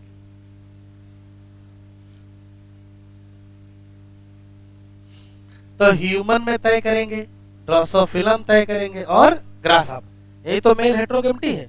और किसमें किसमें फीमेल तय करेंगे, बर्ड और मॉथ। तो कंक्लूसिव याद रखना है कि कौन होमोगेमेटिक है और कौन हेटेरोगैमेटिक। तो होमोगेमेटिक बता लोगे कौन कौन है? ह्यूमन में फीमेल हेटेरोगैमेटिक, होमोगेमेटिक। तो कौन होमो कौन हेटेरो क्लियर है? जो हेटेरो होगा वही सेक्स तय करेगा। तो रटेंगे नहीं, आपके पास 4 ऑप्शन आएंगे और पूछेगा इसमें से बताओ किन किन में मेल गैमीट सेक्स को तय करते हैं। तो कहोगे जिन जिन में मेल हेटेरोगैमेटिक होगा उसमें उसमें तय करेंगे। और किसमें किसमें हेटेरोगैमेटिक है? तो ह्यूमन में, ड्रोसोफिला में और ग्रासहॉपर में मेल हेटेरोगैमेटी है। और फीमेल किसमें किसमें तय करेंगे, बर्ड और मार। लिख लो बस, ये लिख लो, 2 लाइनें लिखनी है।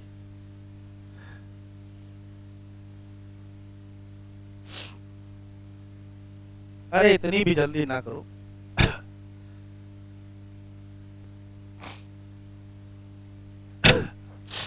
लिख लीजिए, इन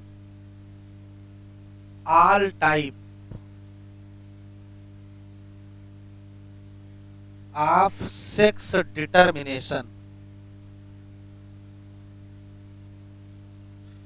मेल कितने होंगे, 1/2 और फीमेल कितने होंगे, 1/2। सब में है, किसी के लिए अलग नहीं है।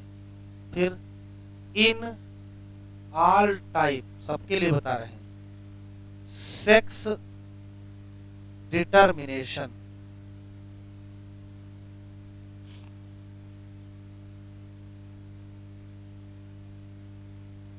क्या लिखोगे?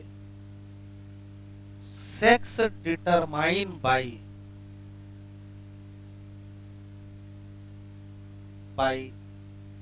गैमीट ऑफ हेटेरो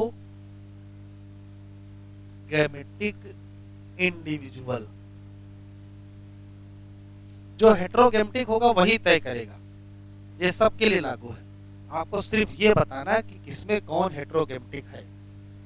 तो in human, Drosophila, human comma Drosophila comma grasshopper, male क्या होंगे, हेटेरो गैमेटिक होंगे। इसी नाते मेल के गैमीट, मेल गैमीट कहो चाहे स्पर्म कहो, वही क्या करेगा, डिटरमाइन करेगा किसको, सेक्स को। आखिरी लाइन, इन इसमें बर्ड एंड मॉथ क्या है, फीमेल क्या होंगे, हेटेरो गैमेटिक होंगे। मतलब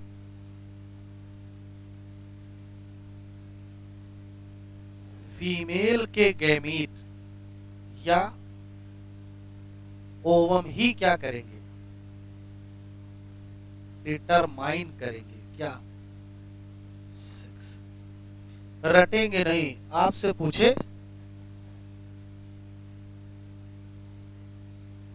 क्या हुआ बेटी बताओ।